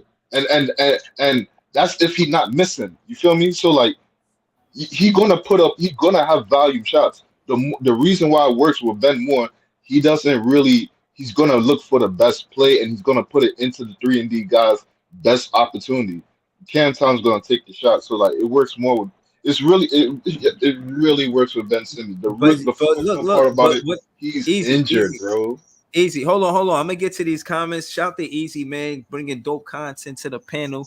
Yo, hit that like button for us, man. Nets fans is the best fans. Wally on Wednesday says Cade Cunningham is nice though. I think he and CT most notable out the draft. Jalen Green still needs development. So shout to Wally on Wednesday. I feel you on that, but again, you named these are 3 players. You know, he's the 27th pick, and the difference between Jalen Green and Cade Cunningham is they got the keys as soon as they came out of college. So, you know, they getting big minutes that rookie season. You feel what I'm saying? So Cam Thomas, that he really getting the minutes that he deserves, in my opinion, now. And he was behind KD and Kyrie. And if you watch the interview where he was talking about how this is the first time in his career he came off the bench, and he understood because of KD and Kyrie. But respectfully, I don't think he should come off the bench for the roster that we have now. As far as scorers, and that's why starters start the game because they're the best scorers on the team. You feel what I'm saying? It's just, I mean, you know. But Breezy, to your point, if Cam Thomas was redrafted, I think he'll be a lottery pick. I don't know if he go top 7 or top 6, but I think he would probably be around the 13th, 12th mark if it was a redraft. Because I think they still go with Mobley 3rd probably, or Scotty Barnes, or I think they still go with Scotty and Mobley, but I think Cam comes after those 4. You see what I'm saying? This is what I mean. Like, whoa. I think you forgetting Sengun is in that draft, bro. Oh yeah, Sengun, Sengun, okay. Yes. Those will go. They will get drafted, and then Cam Thomas. Sengun, Franz Wagner is in that draft. Franz Wagner is in that draft. Leave that comment up, bro. Franz Wagner, bro. Like, listen, he in that draft, but he's still the number 2 on the team, bro. Like, because of Banchero, bro. Like, so what you saying? Cam Thomas is a number 1? What I'm saying is, bro, nobody in this draft is setting the world on fire, bro. This draft was 3 years ago, bro. It takes they still young, Reeve. Hold I on. beg to These differ. niggas not I beg to 28. differ. My I beg to nigga. differ. I really beg to differ. We They got young. We Evan don't know Mobley. what We got Evan K Mobley in the draft. gonna be We in a got few years or Sengun in the Jalen draft. Green. Nah, bro. I beg to One differ, mic, bro. y'all. One mic. Hold on. I want to hear why. Sangoon is just Hold starting to on. go Leaf. off, bro. Like, Leaf. let's Hold be on, Leaf. real. Let him work. Let Easy Let Easy say why he begged to differ. Go ahead, Easy. I beg to differ because we got some good players in this draft, and some of the players we looking at in 5 to 6 to 7 years time, they might be generational, bro. Evan Mobley and Sengun is in this draft. If two players are generational or they go to elite status, bro, all right, that draft is good. All because you don't see it yet doesn't mean they're not there. They're not going to get there. And then we got some good people in there too that playing well. You see Dayron Sharp right there. Santi Aldama played good for fucking the Grizzlies. He played good for them. I see Trey Murphy the third in that draft. Nigga, Trey Murphy the third is really good, bro. So we ain't gonna pass That by that. Pelicans team, he balling. He balling on that team, my nigga. For real. Trey And man, Pelicans got a positive record. Trey man, Kai Jones. Shit was crazy with Kai Jones. I ain't gonna lie. And Shit now crazy. we I got also know how to Keon play, man. Johnson. Yeah. Don't But worry. Trey Yeah, man, I don't know where Trey Corey man, alright, but Kispert like is. Corey Corey Kispert Kispert Corey played for Kispert is Washington. alright. Jalen Johnson Like is a starting to seasoned show out a little bit too, bro. Like, but ain't Corey Yeah, Kispert Jalen Johnson. is just like a role player, bro. Because like, he spent like 4 years at Gonzaga, bro. So like, when he came to the league, he already seasoned. He already know the game too much and shit like that. So like, if you get him, he gonna be just a regular 3-and-D player, but a good, decent, solid role player for you. Listen, Trey Murphy the third, good role player. Trey Ben, Jalen Johnson, Moses Moody. They like Corey Kispert. Like, I see these names, bro, but like none of them niggas scored 40. Listen, well, no. Sangoon put it on. No, Sengun did, but you said Trey Murphy, Trey Man, them niggas. Kai Jones. I said, and I threw Sangoon in there too, bro. Nah, like, hold on. You say nobody in there that spectacular, and I highlighted Kai Jones for you. How you feel about that? How I feel about that? Kai Jones, he don't play for an NBA team right now, bro. Like, Exactly. Listen, it is what it is, bro. Like, but he don't play for an NBA team, and I know why you highlighted him. And I knew he was in this draft before the season even started, bro. And I said to myself, Cam Thomas better. We do need Kyle Jones on this team, though. Kyle Jones is very usable on this team, bro. Another nigga in the dunk spot, bro. Like, you get easy inside buckets, bro. Like, on the break, and as athletic as he is, but nobody listened to me. Everybody is running. Hold on, bro. We need ball handlers. Why the fuck y'all keep it? No, bro. All right, man. Y'all getting me tight now. Yeah, we need ball handlers. We need both. To be fair, we need both. We need a point. Yo, Leaf, you be the one that said we need a point guard, bro. So why you keep don't abort mission, bro. Do not abort mission. I'm not aborting the mission. Stay on the plan, bro. On to it. Damn it, No, don't focus on nothing else. We need ball handlers right now, bro. We don't need. Hold on, easy. I mean, I think both can coexist, though. We need a ball handler and we need. Hold up, easy, bro. Like, what? Listen, easy. While you was over there with Bobby, bro, like messing with them hoes, bro. Like, I was telling these niggas, bro, what we needed, bro, in the first place. I said athletic fours, and I said point guards, ball handlers. I said facilitators, bro. I've been saying that. I didn't abort the mission. No, I've been saying that. The problem is these point guards that we talking about don't grow on trees. It's part of the reason why our dumbass front office put all the eggs in one basket fucking with Ben Simmons, bro. And I'm mad. And I've been mad since the start of the season. Hold on, Leaf. Let me ask you one quick question. All right. Take out Spencer Dinwiddie, right? Put in Tyus Jones.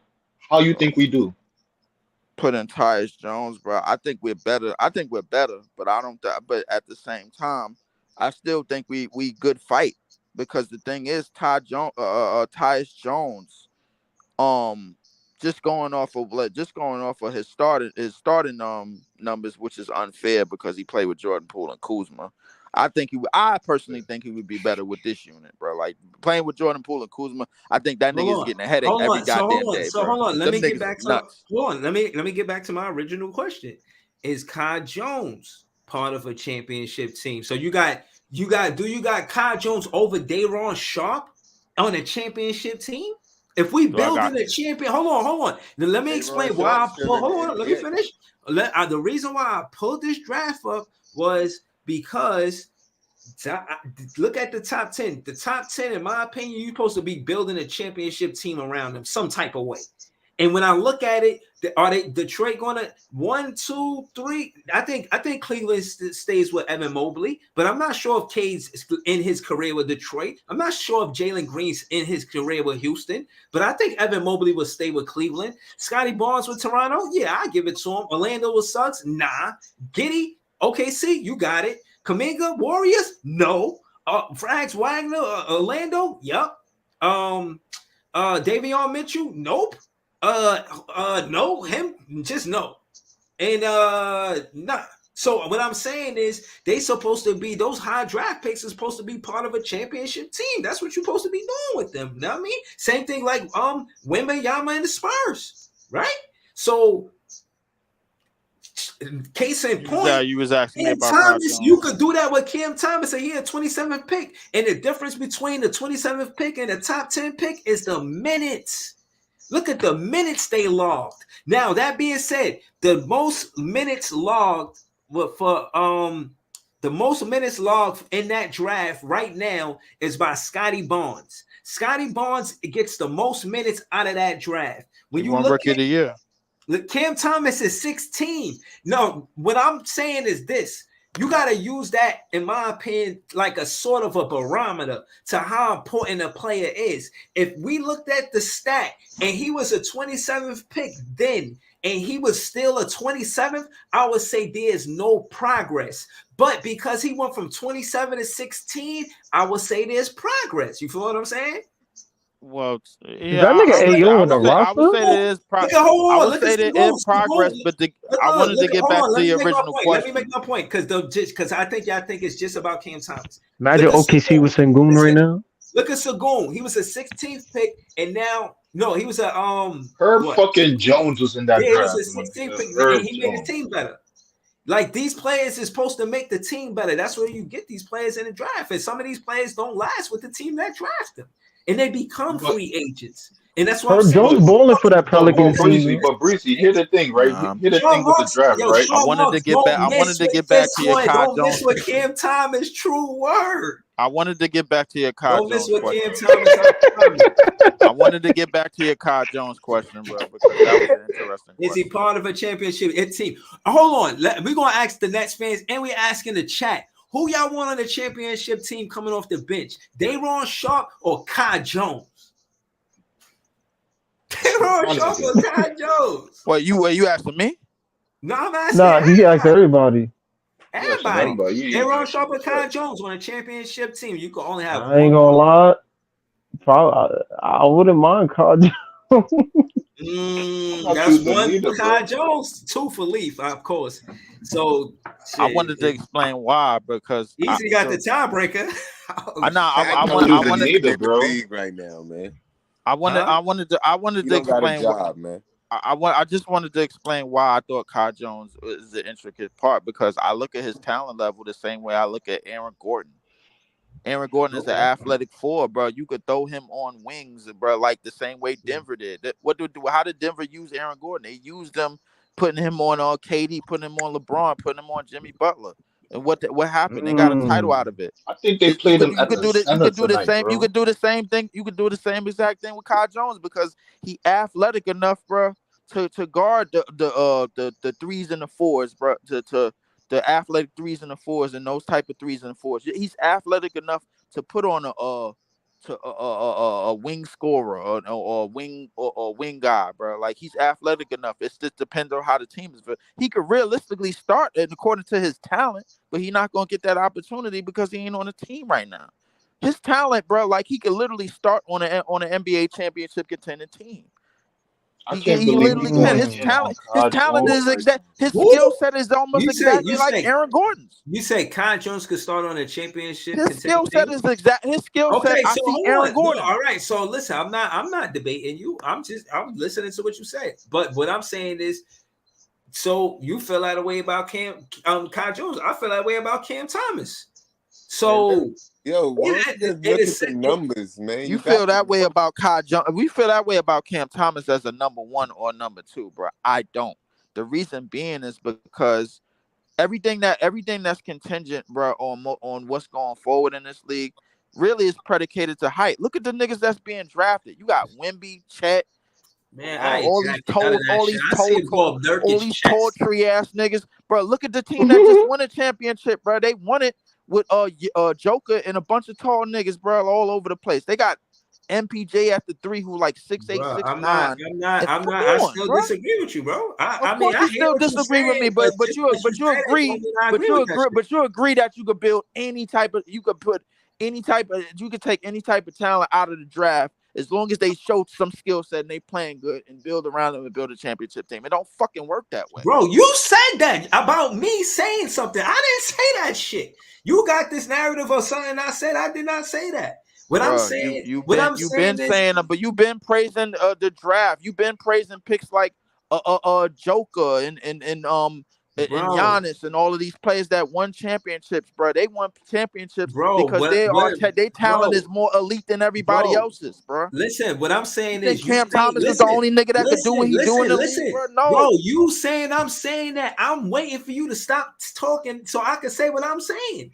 What I'm saying is a winning culture, they give opportunities to players, and that's because of hard work, blood, sweat, and tears. It ain't because they were drafted here or there. They got a whole system on how they want to play the game. Everybody got a style of basketball, an identity. And this is what I'm saying the Brooklyn Nets need. And you get that with a scoring guard. The Brooklyn Nets were good with guards in the backcourt, whether it was Drazen and etc. Right? Respectfully, rest in peace. But the truth is that that's where we win at. With explosive guards. Cam Thomas is an explosive guard. This is what I'm saying. So that being said, again, even when you mention Ben Simmons, you're mentioning him in a conversation of an explosive guard. This is why I get to say what I'm saying. This is what he do. So case in point is, yes, I got him part of a championship team, not because I'm glazing. Just because that's what it is, man. I'm talking basketball, man. Curtis Blow voice, man. Stop running around saying I'm glazing, man. I'm not glazing. Yo, man, I'm just looking at these numbers on the screen. That nigga was 26 years old, bro. You wouldn't be saying that shit about him. Points? But he's not. The most games. You keep saying that shit like he is. He not. That's what's important. I'm gonna just wait for these years to pass, bro. Like, and all I'm gonna see, bro, like, is what's gonna happen with his game, what he gonna be ultimately elite at. Because at the age of 21, bro, like, I understand he could score, but y'all niggas is out here thinking that he's the greatest at it already, bro. Like, just because he's young. I'm saying bro. so. Nobody's saying that, but for this team, what I'm saying is, you say that and don't dance around what I'm saying. Then who's a better scorer in that draft? I already told you. I already told you. Since we playing around, right? Since let's look at the numbers. I already told you he don't know. It's no need for this question. I already told you that he is. The problem is that's not good enough. What you mean? That's not good enough. But because the thing is, well, like let me tell you something. Joker was a second round pick. He is the best big passer at the center position ever. And why is that, Leaf? Because he got minutes. If he didn't get minutes, he wouldn't have been what he is now. Nah, but Ellen, you as a coach would be doing coaching malpractice if you see a person with that talent and you don't give him minutes. Exactly. That's exactly the point. In terms of Cam Thomas, bro, he was unlucky to get drafted during the KD and Kyrie era. Like, he wasn't going to get burnt. He wasn't going to get that much burn because we already had a system in place. But Ellen, but real quick, right to leaf point, I'm gonna ask you a question, right? Do you think Cam Thomas' talent is as elite as a Jokic? It's hard to say. It's hard to say because we don't know. He's 21, bro. To keep it a buck, Jokic ain't start doing what he was doing until he was 27. What is he now? 29? I'm gonna keep it 5 with you, bro. Jokic been an elite passer since he came in the league, bro. You could go back to his rookie highlights. And nobody knew who he was until a few years ago, bro. I'm not Nah, talking about in terms of. Bro, if you was on the game, bro, you could have peeped I that. know who Jokic. If you play 2K and you entered my league and all that, I knew who Jokic was. I'm not saying that I didn't, but his name wasn't like this. I just saw him on a commercial just now on ABC. A few years ago, that never would have happened. The fact of the matter is, he was a round 2 pick. He got drafted during the Taco Bell commercial. Nobody knew who he was until I'm not saying Jokic is not a hard worker, because clearly he is. He had to work on other aspects of his game. He had to put in work, but he had a management that was willing to work with him because they knew his playmaking could be something that he could add in the future. They didn't have a team like that, but they knew that, this guy can be the key to our future. And if one day, Nuggets, did you really think Denver thought they was going to win a fucking championship? Hold on. No. LM, let me bring context to your conversation. Hold on. Jokic won his championship. Somebody in Denver thought they did. Hold on. Jokic won his championship in his 8th season. For some reason, and it wasn't me, respectfully, I want the whole chat to know that I did not start a conversation contrasting Cam Thomas and Jokic. But since we here, Cam Thomas is his 3rd season. Jokic is his 9th season. So what would Cam Thomas be in his 8th, 9th season is the question. He would be 26 years old. Exactly. And we have no idea what he's going to be in his 9th season. We would know if these niggas start giving him burn and start like building around him in some sort, but we have no idea. I don't think we would know then either, bro, because right now we just fantasizing, bro. Look at all of the hard work he has to do, bro, just to get a bucket, bro. Like, don't get me wrong, bro. Listen, what I realized, what I realized about Joker, bro, and all of these other niggas that was late picks in the draft, like him and Giannis, bro, like they have severe advantages, bro. Severe advantages. They tall. I mean, basketball always been a tall nigga game, bro. Hey, it is what it is. They tall. I mean, I'm not saying small guards can't dominate though.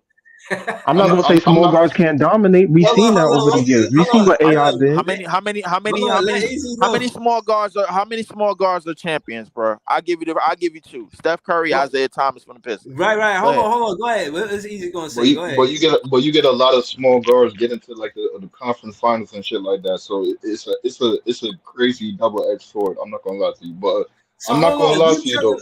So hold on, you telling me the odds is against quote unquote what I said about Cam Thomas being part of a championship team because he's a quote unquote small guard? No, I'm not saying you. I'm not saying that kind of aspect like that. I'm trying to see where he's going with this because I put it to you this way. Becky Hammond, where it was on ESPN, saying you was talking about Jalen Brunson, talking about how if your best player is that small, if your best player is that small, you're not winning a championship. Cam Thomas is a 6'3" guard, bro. Where do we think we going? How far do we think we going? Okay. So before I do it to you, because I don't want to do it to you. Go ahead, do whatever you want, bro. Because I already know whatever come out my mouth is gonna be some. Don't let him do whatever you want, bro. Tony Parker, bro, had Tim Duncan. No. How tall was he? He was 6'2". Okay, I'm done. How you done? And Tony Parker was an essential part of that run. We're not gonna act like Tony Parker was some 6 man.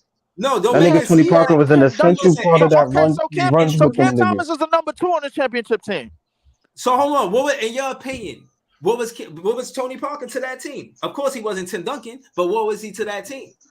Tony Parker, bro, like it's something, bro. I ain't gonna lie to you, bro. Like, to me, he was number 2, but it's some people, bro. Like they came up here and say you saying that shit.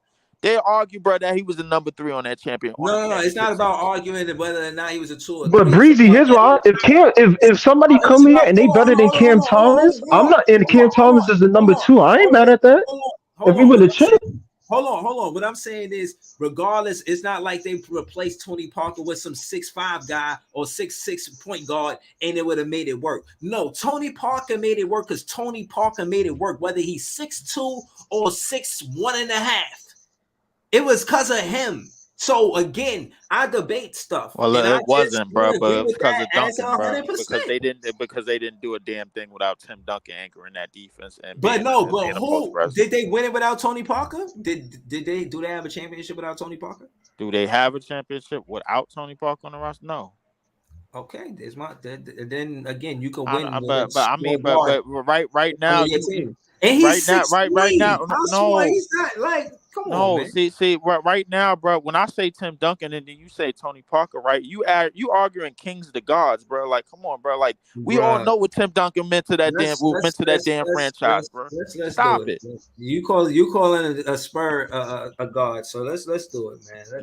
You arguing kings of the gods right now, bro. Tim Duncan, Let's bro. do it. Like, I come hear on, what bro. you said, bro. But I'm not calling him that. I'm saying let's look at his stats again. But what?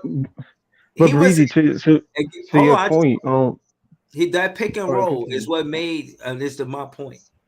Regardless of how tall he is, he was running that pick and roll. It's not like he wasn't. He didn't talking about Mr. Fundamentals. In them early years, they was dumping the ball down to Tim Duncan, bro. Stop it. Bro. But Breezy, this is what I'm saying. If Cam Thomas, if somebody come here, right? I'm telling you. So but Breezy, look, right? If somebody came here, right, and they was better than Cam Thomas, whatever, if they taller, whatever the case may be, but if they was better than Cam Thomas and Cam Thomas had to be the number 2 option, but that player on our team was clear cut the path to a championship, I wouldn't be mad at that. Right. If Cam Thomas contributed to that and was a number 2, I wouldn't be mad at that. Neither, but I think we got to specify, bro. Like I think we didn't specify what Cam Thomas on the championship team was, bro. We ain't specified number 1, number 2, number 3, none of that shit, bro. Like all he kept saying was, yo, he gonna be he's gonna be a key piece to a championship team or whatever. I don't know what that means, bro. Does that mean what I'm saying is we was again earlier, it was built up to that because we was talking about whether or not who we building around, and we all feel a way about the team and whatnot. Trade deadline coming up, so I was just like, yo, it's a ship named Champion and all of that, and I was like, yo, if we was going to build a championship team, we should have Cam Thomas on the team. I don't want to trade him away for nobody to say, oh, now no, we keeping him for us to help build the ship named championship, even if it ain't built, and we had to bring it back because the shit, the main got us looking like we had to park the ship and fix the shit before we go back out there. You know what I'm saying? Looking bad for us. You know what I mean? Well, hold on, Breezy. To your point, right? If for hypothetical, let's say if Wemby got drafted here or whatever, Wemby would clear cut be the main nigga going forward. That's not even a discussion. But if Cam Thomas, in terms of championship contender, if Cam Thomas was the number 2 to that, I wouldn't be mad because we got somebody on this team that's a clear cut number 1. In terms of right now, I don't know if that's Mikal. So when I think when people talk about Cam being the number 1 option, I think it's because in terms of what he's producing right now, we don't see anybody on this team that can do. I mean, with Mikal balling, but at the same, we don't see nobody on this team like another creator or a clear number 1 option that can do better than what Cam Thomas is producing for this team in terms of putting points on the board and keeping us in games. That's exactly what it is. I think that's what building around him though. We're not putting him in but that that's position. We exactly just what it making him is. go get a bucket. That's exactly what it is. And in terms of putting other pieces around it that may be better or that may lead to him being a number 3 or a number 2, that's some different shit. But nobody never said that. All everybody ever said, bro, like yo, let's see what he looked like in year number 8. He'll be 26 years old in year number 8. Let's see what he'll look like better right. by then. But I think we got to see what the players on the rosters is and stuff. Like, and we got to see who's gonna be on the roster when he's 25. Like anyway, our next draft pick is when? When is our next draft pick? Since y'all want to build in the draft so much. Hold on. 2028. But we don't got no picks, which is why we were saying we need to get some picks back. But 2028, bro, he will be 26 years old. Hold on. The last time we kept a player for a long time was Brook Lopez. We had Brook Lopez for like 10 seasons straight, right? Besides that, players, you see what it is. It's like a revolving door. Shit ridiculous. So again, if we were gonna build in the draft, we need to keep Cam Thomas and Day'Ron Sharpe. I think Day'Ron Sharpe is a player that should stay with the Brooklyn Nets because he's someone that's young that will come off of the bench with no problem, no chip on his shoulder. He just play hard. You know what I'm saying? You want him on your team. I got a follow-up question. I got those two players for a championship team, man. Cam Thomas and Day'Ron Sharpe. Nick Claxton, yeah, we can make it work with Clax, but at the 4, not the 5. I got a follow-up question. Given Sean Marks' track record, bro, what chances if Sean Marks is still here within the next 5 years? What chances does what chances does Nick Claxton, Day'Ron, and Cam Thomas have of being on this team in the next 5 years? Given Sean Marks' track record. Cam Thomas, Day'Ron Sharpe. I think it's different when the whole CBA. I think that's the difference, Leaf. I think the difference is the CBA rules and all of that, and them being on rookie deals. And if you were to get a player that had the same productivity as Cam Thomas scoring wise in the free agency, oh yeah, you paying bread for real. You know that. So yeah, it's more the new CBA is rookie contract friendly. So they gotta utilize that. So yeah, and they signed Cam Thomas and Day'Ron Sharpe to the max. I think they here until like 25-26 season. I'll check now, but yeah. But man. wait, Breezy, to Lee's point. So if there was a player that was way better, let's say this player was young, but he was better than Cam Thomas, and we had an opportunity How to get him. because Cam Thomas is 20. We don't think. Yeah, but like I'm talking about hypothetically, if Anthony Edwards was available, which will never freaking happen, of course. But if he was available, you don't think we would trade Cam Thomas for Anthony Edwards? No, I'm not. Of course, I don't know. You don't think Sean Marks would blow this shit up? Sean Marks is trading Cam Thomas yesterday. No, but what I'm saying is Sean Marks is shipping that nigga, bro, like with a boat, bro, like out of here. Yeah, I wouldn't even be mad at it, Breezy. I wouldn't. You can't be mad at that. But since y'all saying Sean Marks this and that, I mean, I don't know if that's good for them, how it behoove them on the business side of things. Like I said, I don't be watching the money and all that. I just look at it for what it's worth. But I do feel like Cam Thomas, because he's on that rookie contract, it'd be good business to keep him. Why wouldn't you keep him? Why would you want to pay Anthony Edwards to do that? He's not built around that same team. They already built a team all the way around him.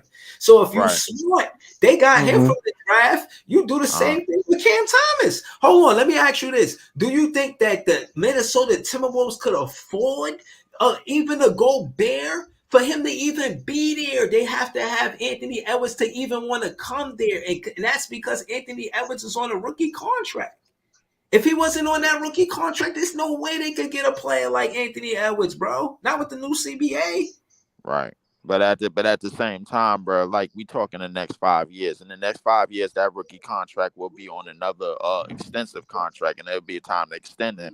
And then at that time, bro, if Minnesota is not doing everything that they're supposed to do to have this team intricate, to have this team in the position that it is right now, right now, as we sit here in 2024, in another 5 years, bro, if they not in quote unquote championship material or at least one up, guarantee you, bro, Anthony Edwards is gonna be like, yo, looking both ways like he crossing the street and be like, yo, it's time. Might be time for me to go somewhere else, man, because these niggas ain't serious about winning. And that's when a nigga like Sean Marks is gonna get greedy, rubbing his hands and gonna be like, hey, you know what, Cam Thomas, bro, I mean, I can ship him up out of here for this, man. I mean, he's still a scorer, but Anthony Edwards, man, I mean, he can do it all, you know what I'm saying? Like, I don't even think that's a realistic trade. I ain't trying to shit on your trade and nothing like that. You know what I'm saying?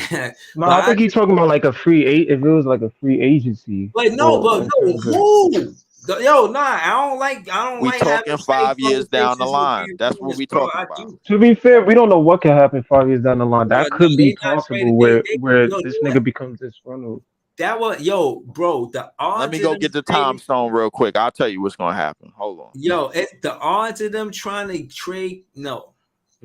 I totally disagree with that. I don't think they do that. But if it was on the table, Breezy, and Edwards was available, Cam would be out of here, bro. Yeah, That's but a like what I'm saying is with it being a week away, I wanted to think of something that really might happen.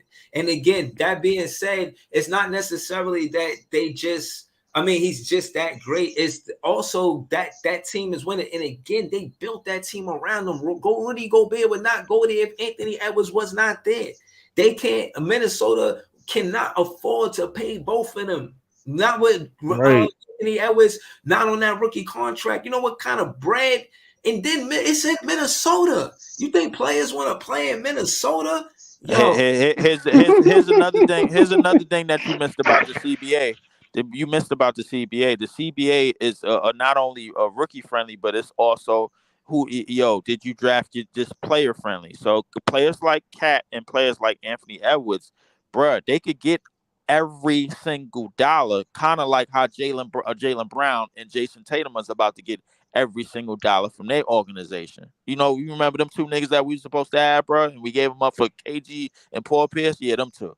Though they over there in Boston. Them niggas about to get so one nigga just got paid I don't think them $300 niggas ever leave in Boston. Yeah. So yeah, with the money that they're giving away, hell no. That Boston just gave Andy up $300 million. They don't even pay niggas. According to Danny Ainge, but Danny Ainge ain't even there no more. So I guess they do pay niggas. And now you got a light-skinned nigga about to get $330 million. He's supposed to be playing for us. So we out on that.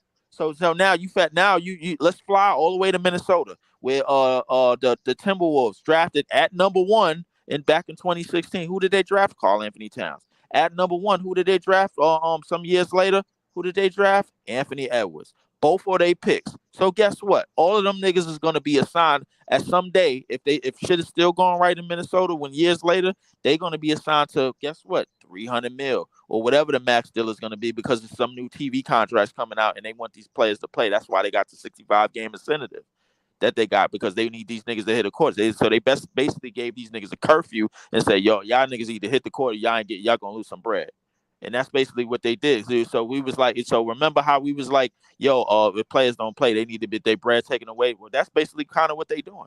They're like, all right, bro, all right, guess what? Now, I'm gonna be honest. Hold on. Let me tell My you. thing is Ben Simmons gonna be here next year. Hold on, let me tell you where I stand with Ben that. Simmons is gonna be here next year for $40 million, but he's not gonna get another red cent from the NBA. I seen Tyrese Halliburton complaining about that. I'm gonna be honest with you. 65 out of 82 games, so you only got a 17 game span. I ain't gonna lie, that is a lot of games. If it was, I would say 60 games, 60 to 65. You know what I'm saying? But I would say 60. Give them 60 games.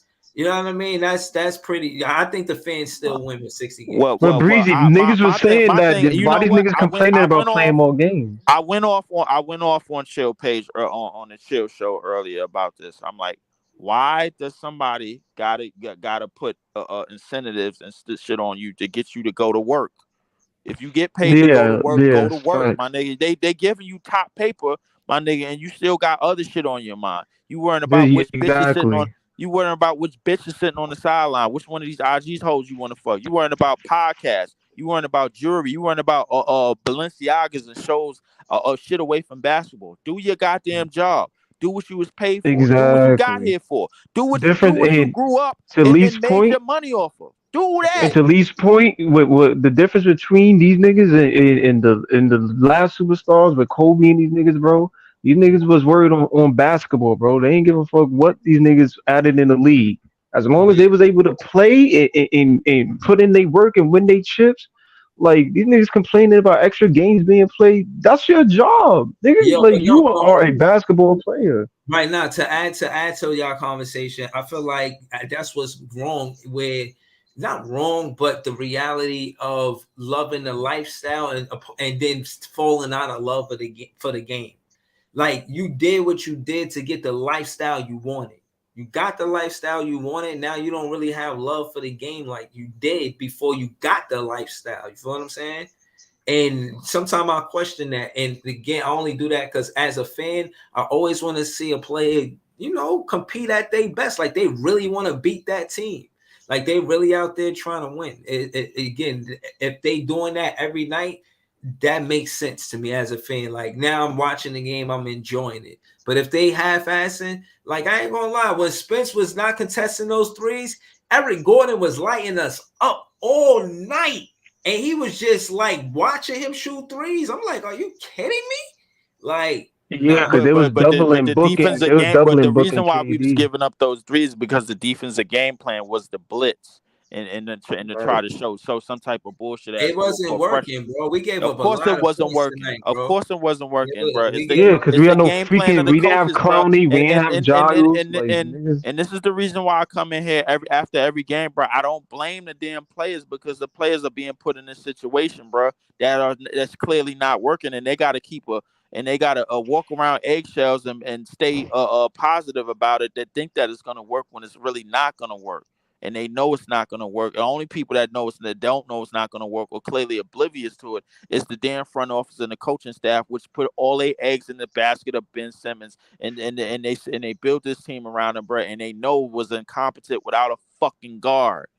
That's what they knew, bro. They knew going into the season, bro. But like Cam Thomas was not a part of the goddamn plan. I told niggas that. Yeah, but if you gotta change plans, you can't be stubborn. You stubborn. You can't change plans if you didn't build the team around the change plans because you didn't build around Cam Thomas's weaknesses. That is true. Listen, you didn't build around that. Hold on. I want to get to the. I mean, they kind of did. We got mad 3-and-D wings. These niggas not doing their job. You thinking of this like the 0-1-6s, bro? That's not what this shit is. Hold on. Let me work. JJ in the comment goes. Per Slater, KD very high on CT's future, Cam Thomas' future. Around the league is all KD says around the league is already on the scouting report that he's one of the hardest people to guard in the league. So if he keeps it up, sky's the limit for him. See what I mean? So again, it's not like I'm over here glazing. And again, I don't want that stain on my jacket. Don't go nowhere and say that I was glazing when I wasn't. I'm telling y'all the truth. Even KD said it. Now that being said, it is. Look, again, when it come down to the Nets and us rooting for who we like on the team, a lot of fans resonate with Cam Thomas because they see he really play hard. He really trying to win. And I ain't gonna lie, man. I came in the offseason saying I could back Jacque Vaughn. I don't know, man. I don't know if Jacque Vaughn finished the 4 years. I don't know if he's a championship coach. I don't know, man. I want to see. High key breezy to add. Dwayne Wade won the chip, and the nigga's 6'3", 6'4". And he used the nigga, focal bro, point. but I'm saying, bro, come on, bro. That's totally different, bro. You got to go and What look do at you that mean? He a small guard.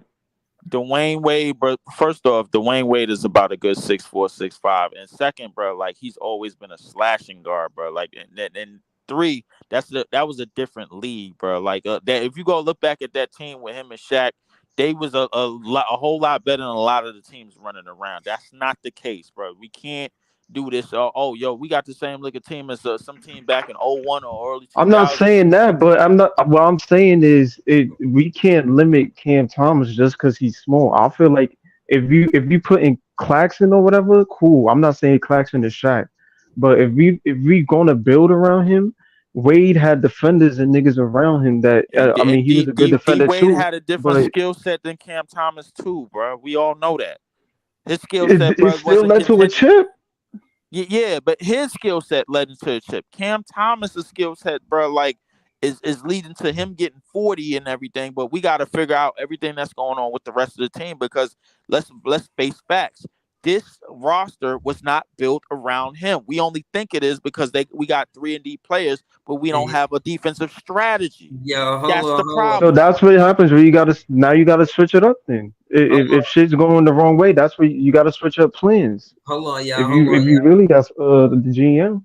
Hold on, I think we need to come to the conclusion, bro. It's time to do something with the rest of this roster. I'm cool with building around Cam Thomas as long as you build the right roster around him. That's all I'm cool with. That's what I've been needed to say. And trade deadline is coming up, and these niggas haven't done nothing yet. That's scaring me. Hold on, y'all. Shout out to the panel. Shout out to everybody that was on the panel. Shout out to the chat, W chat. Y'all know what's up. We 2 hours in, man. I hope y'all hit that like button. Listen, man, it's late. I'm about to close out soon. Be back for the pre-cap for we play Philly next. Saturday, I think it's Saturday, Philly. Yeah, we be back. I don't think they got injured, Joel. so I think that could be a win, but at the same time, bro, we ain't. I think that's national TV too. I think that's ABC. No, that's not. That ain't ABC. No, it's a rival team, I think, though. It is a division team, but it's also a team that beat us the last 6-7 straight fucking games, bro. So I mean, you gotta finish the stream if you start, man. I don't know. I don't know, man. What you doing, man? We could probably. I think they said Ben might play that game. So hold on. You don't think this shit is what I'm doing, bro? Like, stop acting like you popped in the chat.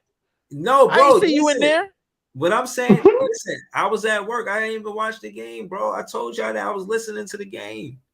I wasn't even on my phone to watch the game and go to the chat. None of that. Telling you, bro, I'm doing 2 hours of this shit, bro. I get tired. I go through the losses too, man. Trust me. I'm doing 2 hours by myself, bro. Like, I'm not bringing people up and none of that shit, bro. Like, I'm doing 2 hours of play-by-play, Marv Albert, black Marv Albert shit by myself. I'm calling the game by myself, bro. I get tired, bro. I'm long-winded. I'm not as long-winded as y'all niggas think I am, bro. Like, I could say shit and get the words all across the board and throw the words all over the place, bro. But trust me, bro, I get fatigued too, bro. That shit is exhausting. It ain't as easy as niggas think. Nah, I ain't saying that. Shout out to you, man. I ain't never color commentated nothing like that for real. Not a whole game from beginning of the first quarter through the timeouts. I ain't never did that. So I don't know. Y'all don't never see me talk about I did the play-by-play on this channel. Shout out to Leaf. He do the play-by-play. That shit ain't hard. Know what I'm saying? If y'all over there, hit the like button because that shit ain't easy. You heard? Facts. Now, that being said, shout out to Leaf. Leaf 4788. Shout to Beta. Shout to B.I.T.A. That's my guy. Go get a hoodie. It's hoodie season. Y'all know what's up. Shout to New York Nets. Ron C. Wally on Wednesdays. JJ. All of y'all in the chat. Appreciate y'all. Of course, we're going to close out with my favorite song. Help us get this to the Brooklyn Nets. Yo, we got the Sixers, man. I'm gonna try as hard, man. And it's color commentary, bro. It's not just play by play. It's color commentary at least, man. Listen, you want to call me the Black Marv Albert, do that, but recognize when I don't have nobody else on my team. I don't have Mark Jackson. I don't have Jeff Van Gundy, bro. It's me by myself, solo style, doing this shit, bro. And it gets exhausting. I need something to drink. Yeah, I'm not mad at you, man. Shout out to Leaf. That shit is not easy, man. Again, like I got love for that. Shout to all of the content creators out here pushing good content. We out here, man. It's Big Fan Breezy with the Brooklyn Nets vlog. Y'all know what's up. I'ma see y'all soon. Peace, y'all. We got a couple of days off, so we should get some rest. Ben Simmons should still be injured, bro, while we come back. Hopefully that doesn't play, yo.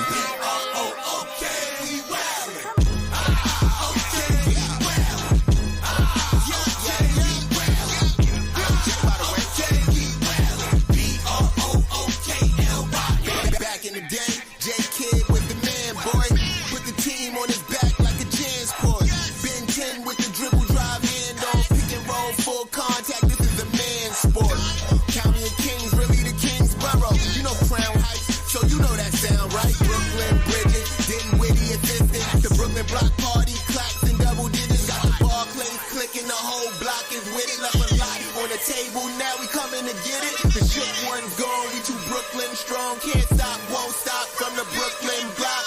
B-R-O-O-K-L-Y-N. B-R-O-O-K-L-Y-N. B-R-O-O-K-L-Y-N. B-R-O-O-K. We well. Okay, we well. Okay, we well. Okay, we well. B-R-O-O-K-L-Y-N. Just give me the ball, I'm fitting to score next. My J is all net, me and Jay just all next. Getting back on defense, hit him with strong flex. I'm official like a ref, trying not to get attacked. And we go hard on Brooklyn, that's a promise. Watch me like a Cam, cause it's my time. Miss you, watch me like a Cam, cause it's my time. Switch, they can't guard me, especially side the Barclays. Spin twin crosses, I can score with both hands. Midi flawless, and I get to paint like an artist. I'm a bar smith, so you should respect my handle. I see the big picture with the Nets like a mantle. In the future, I see us as champs too. And when we do, I'ma do a Brooklyn dance move. To stir that whole Millie rock like a FanDuel. And that's a bet like my parlay on FanDuel.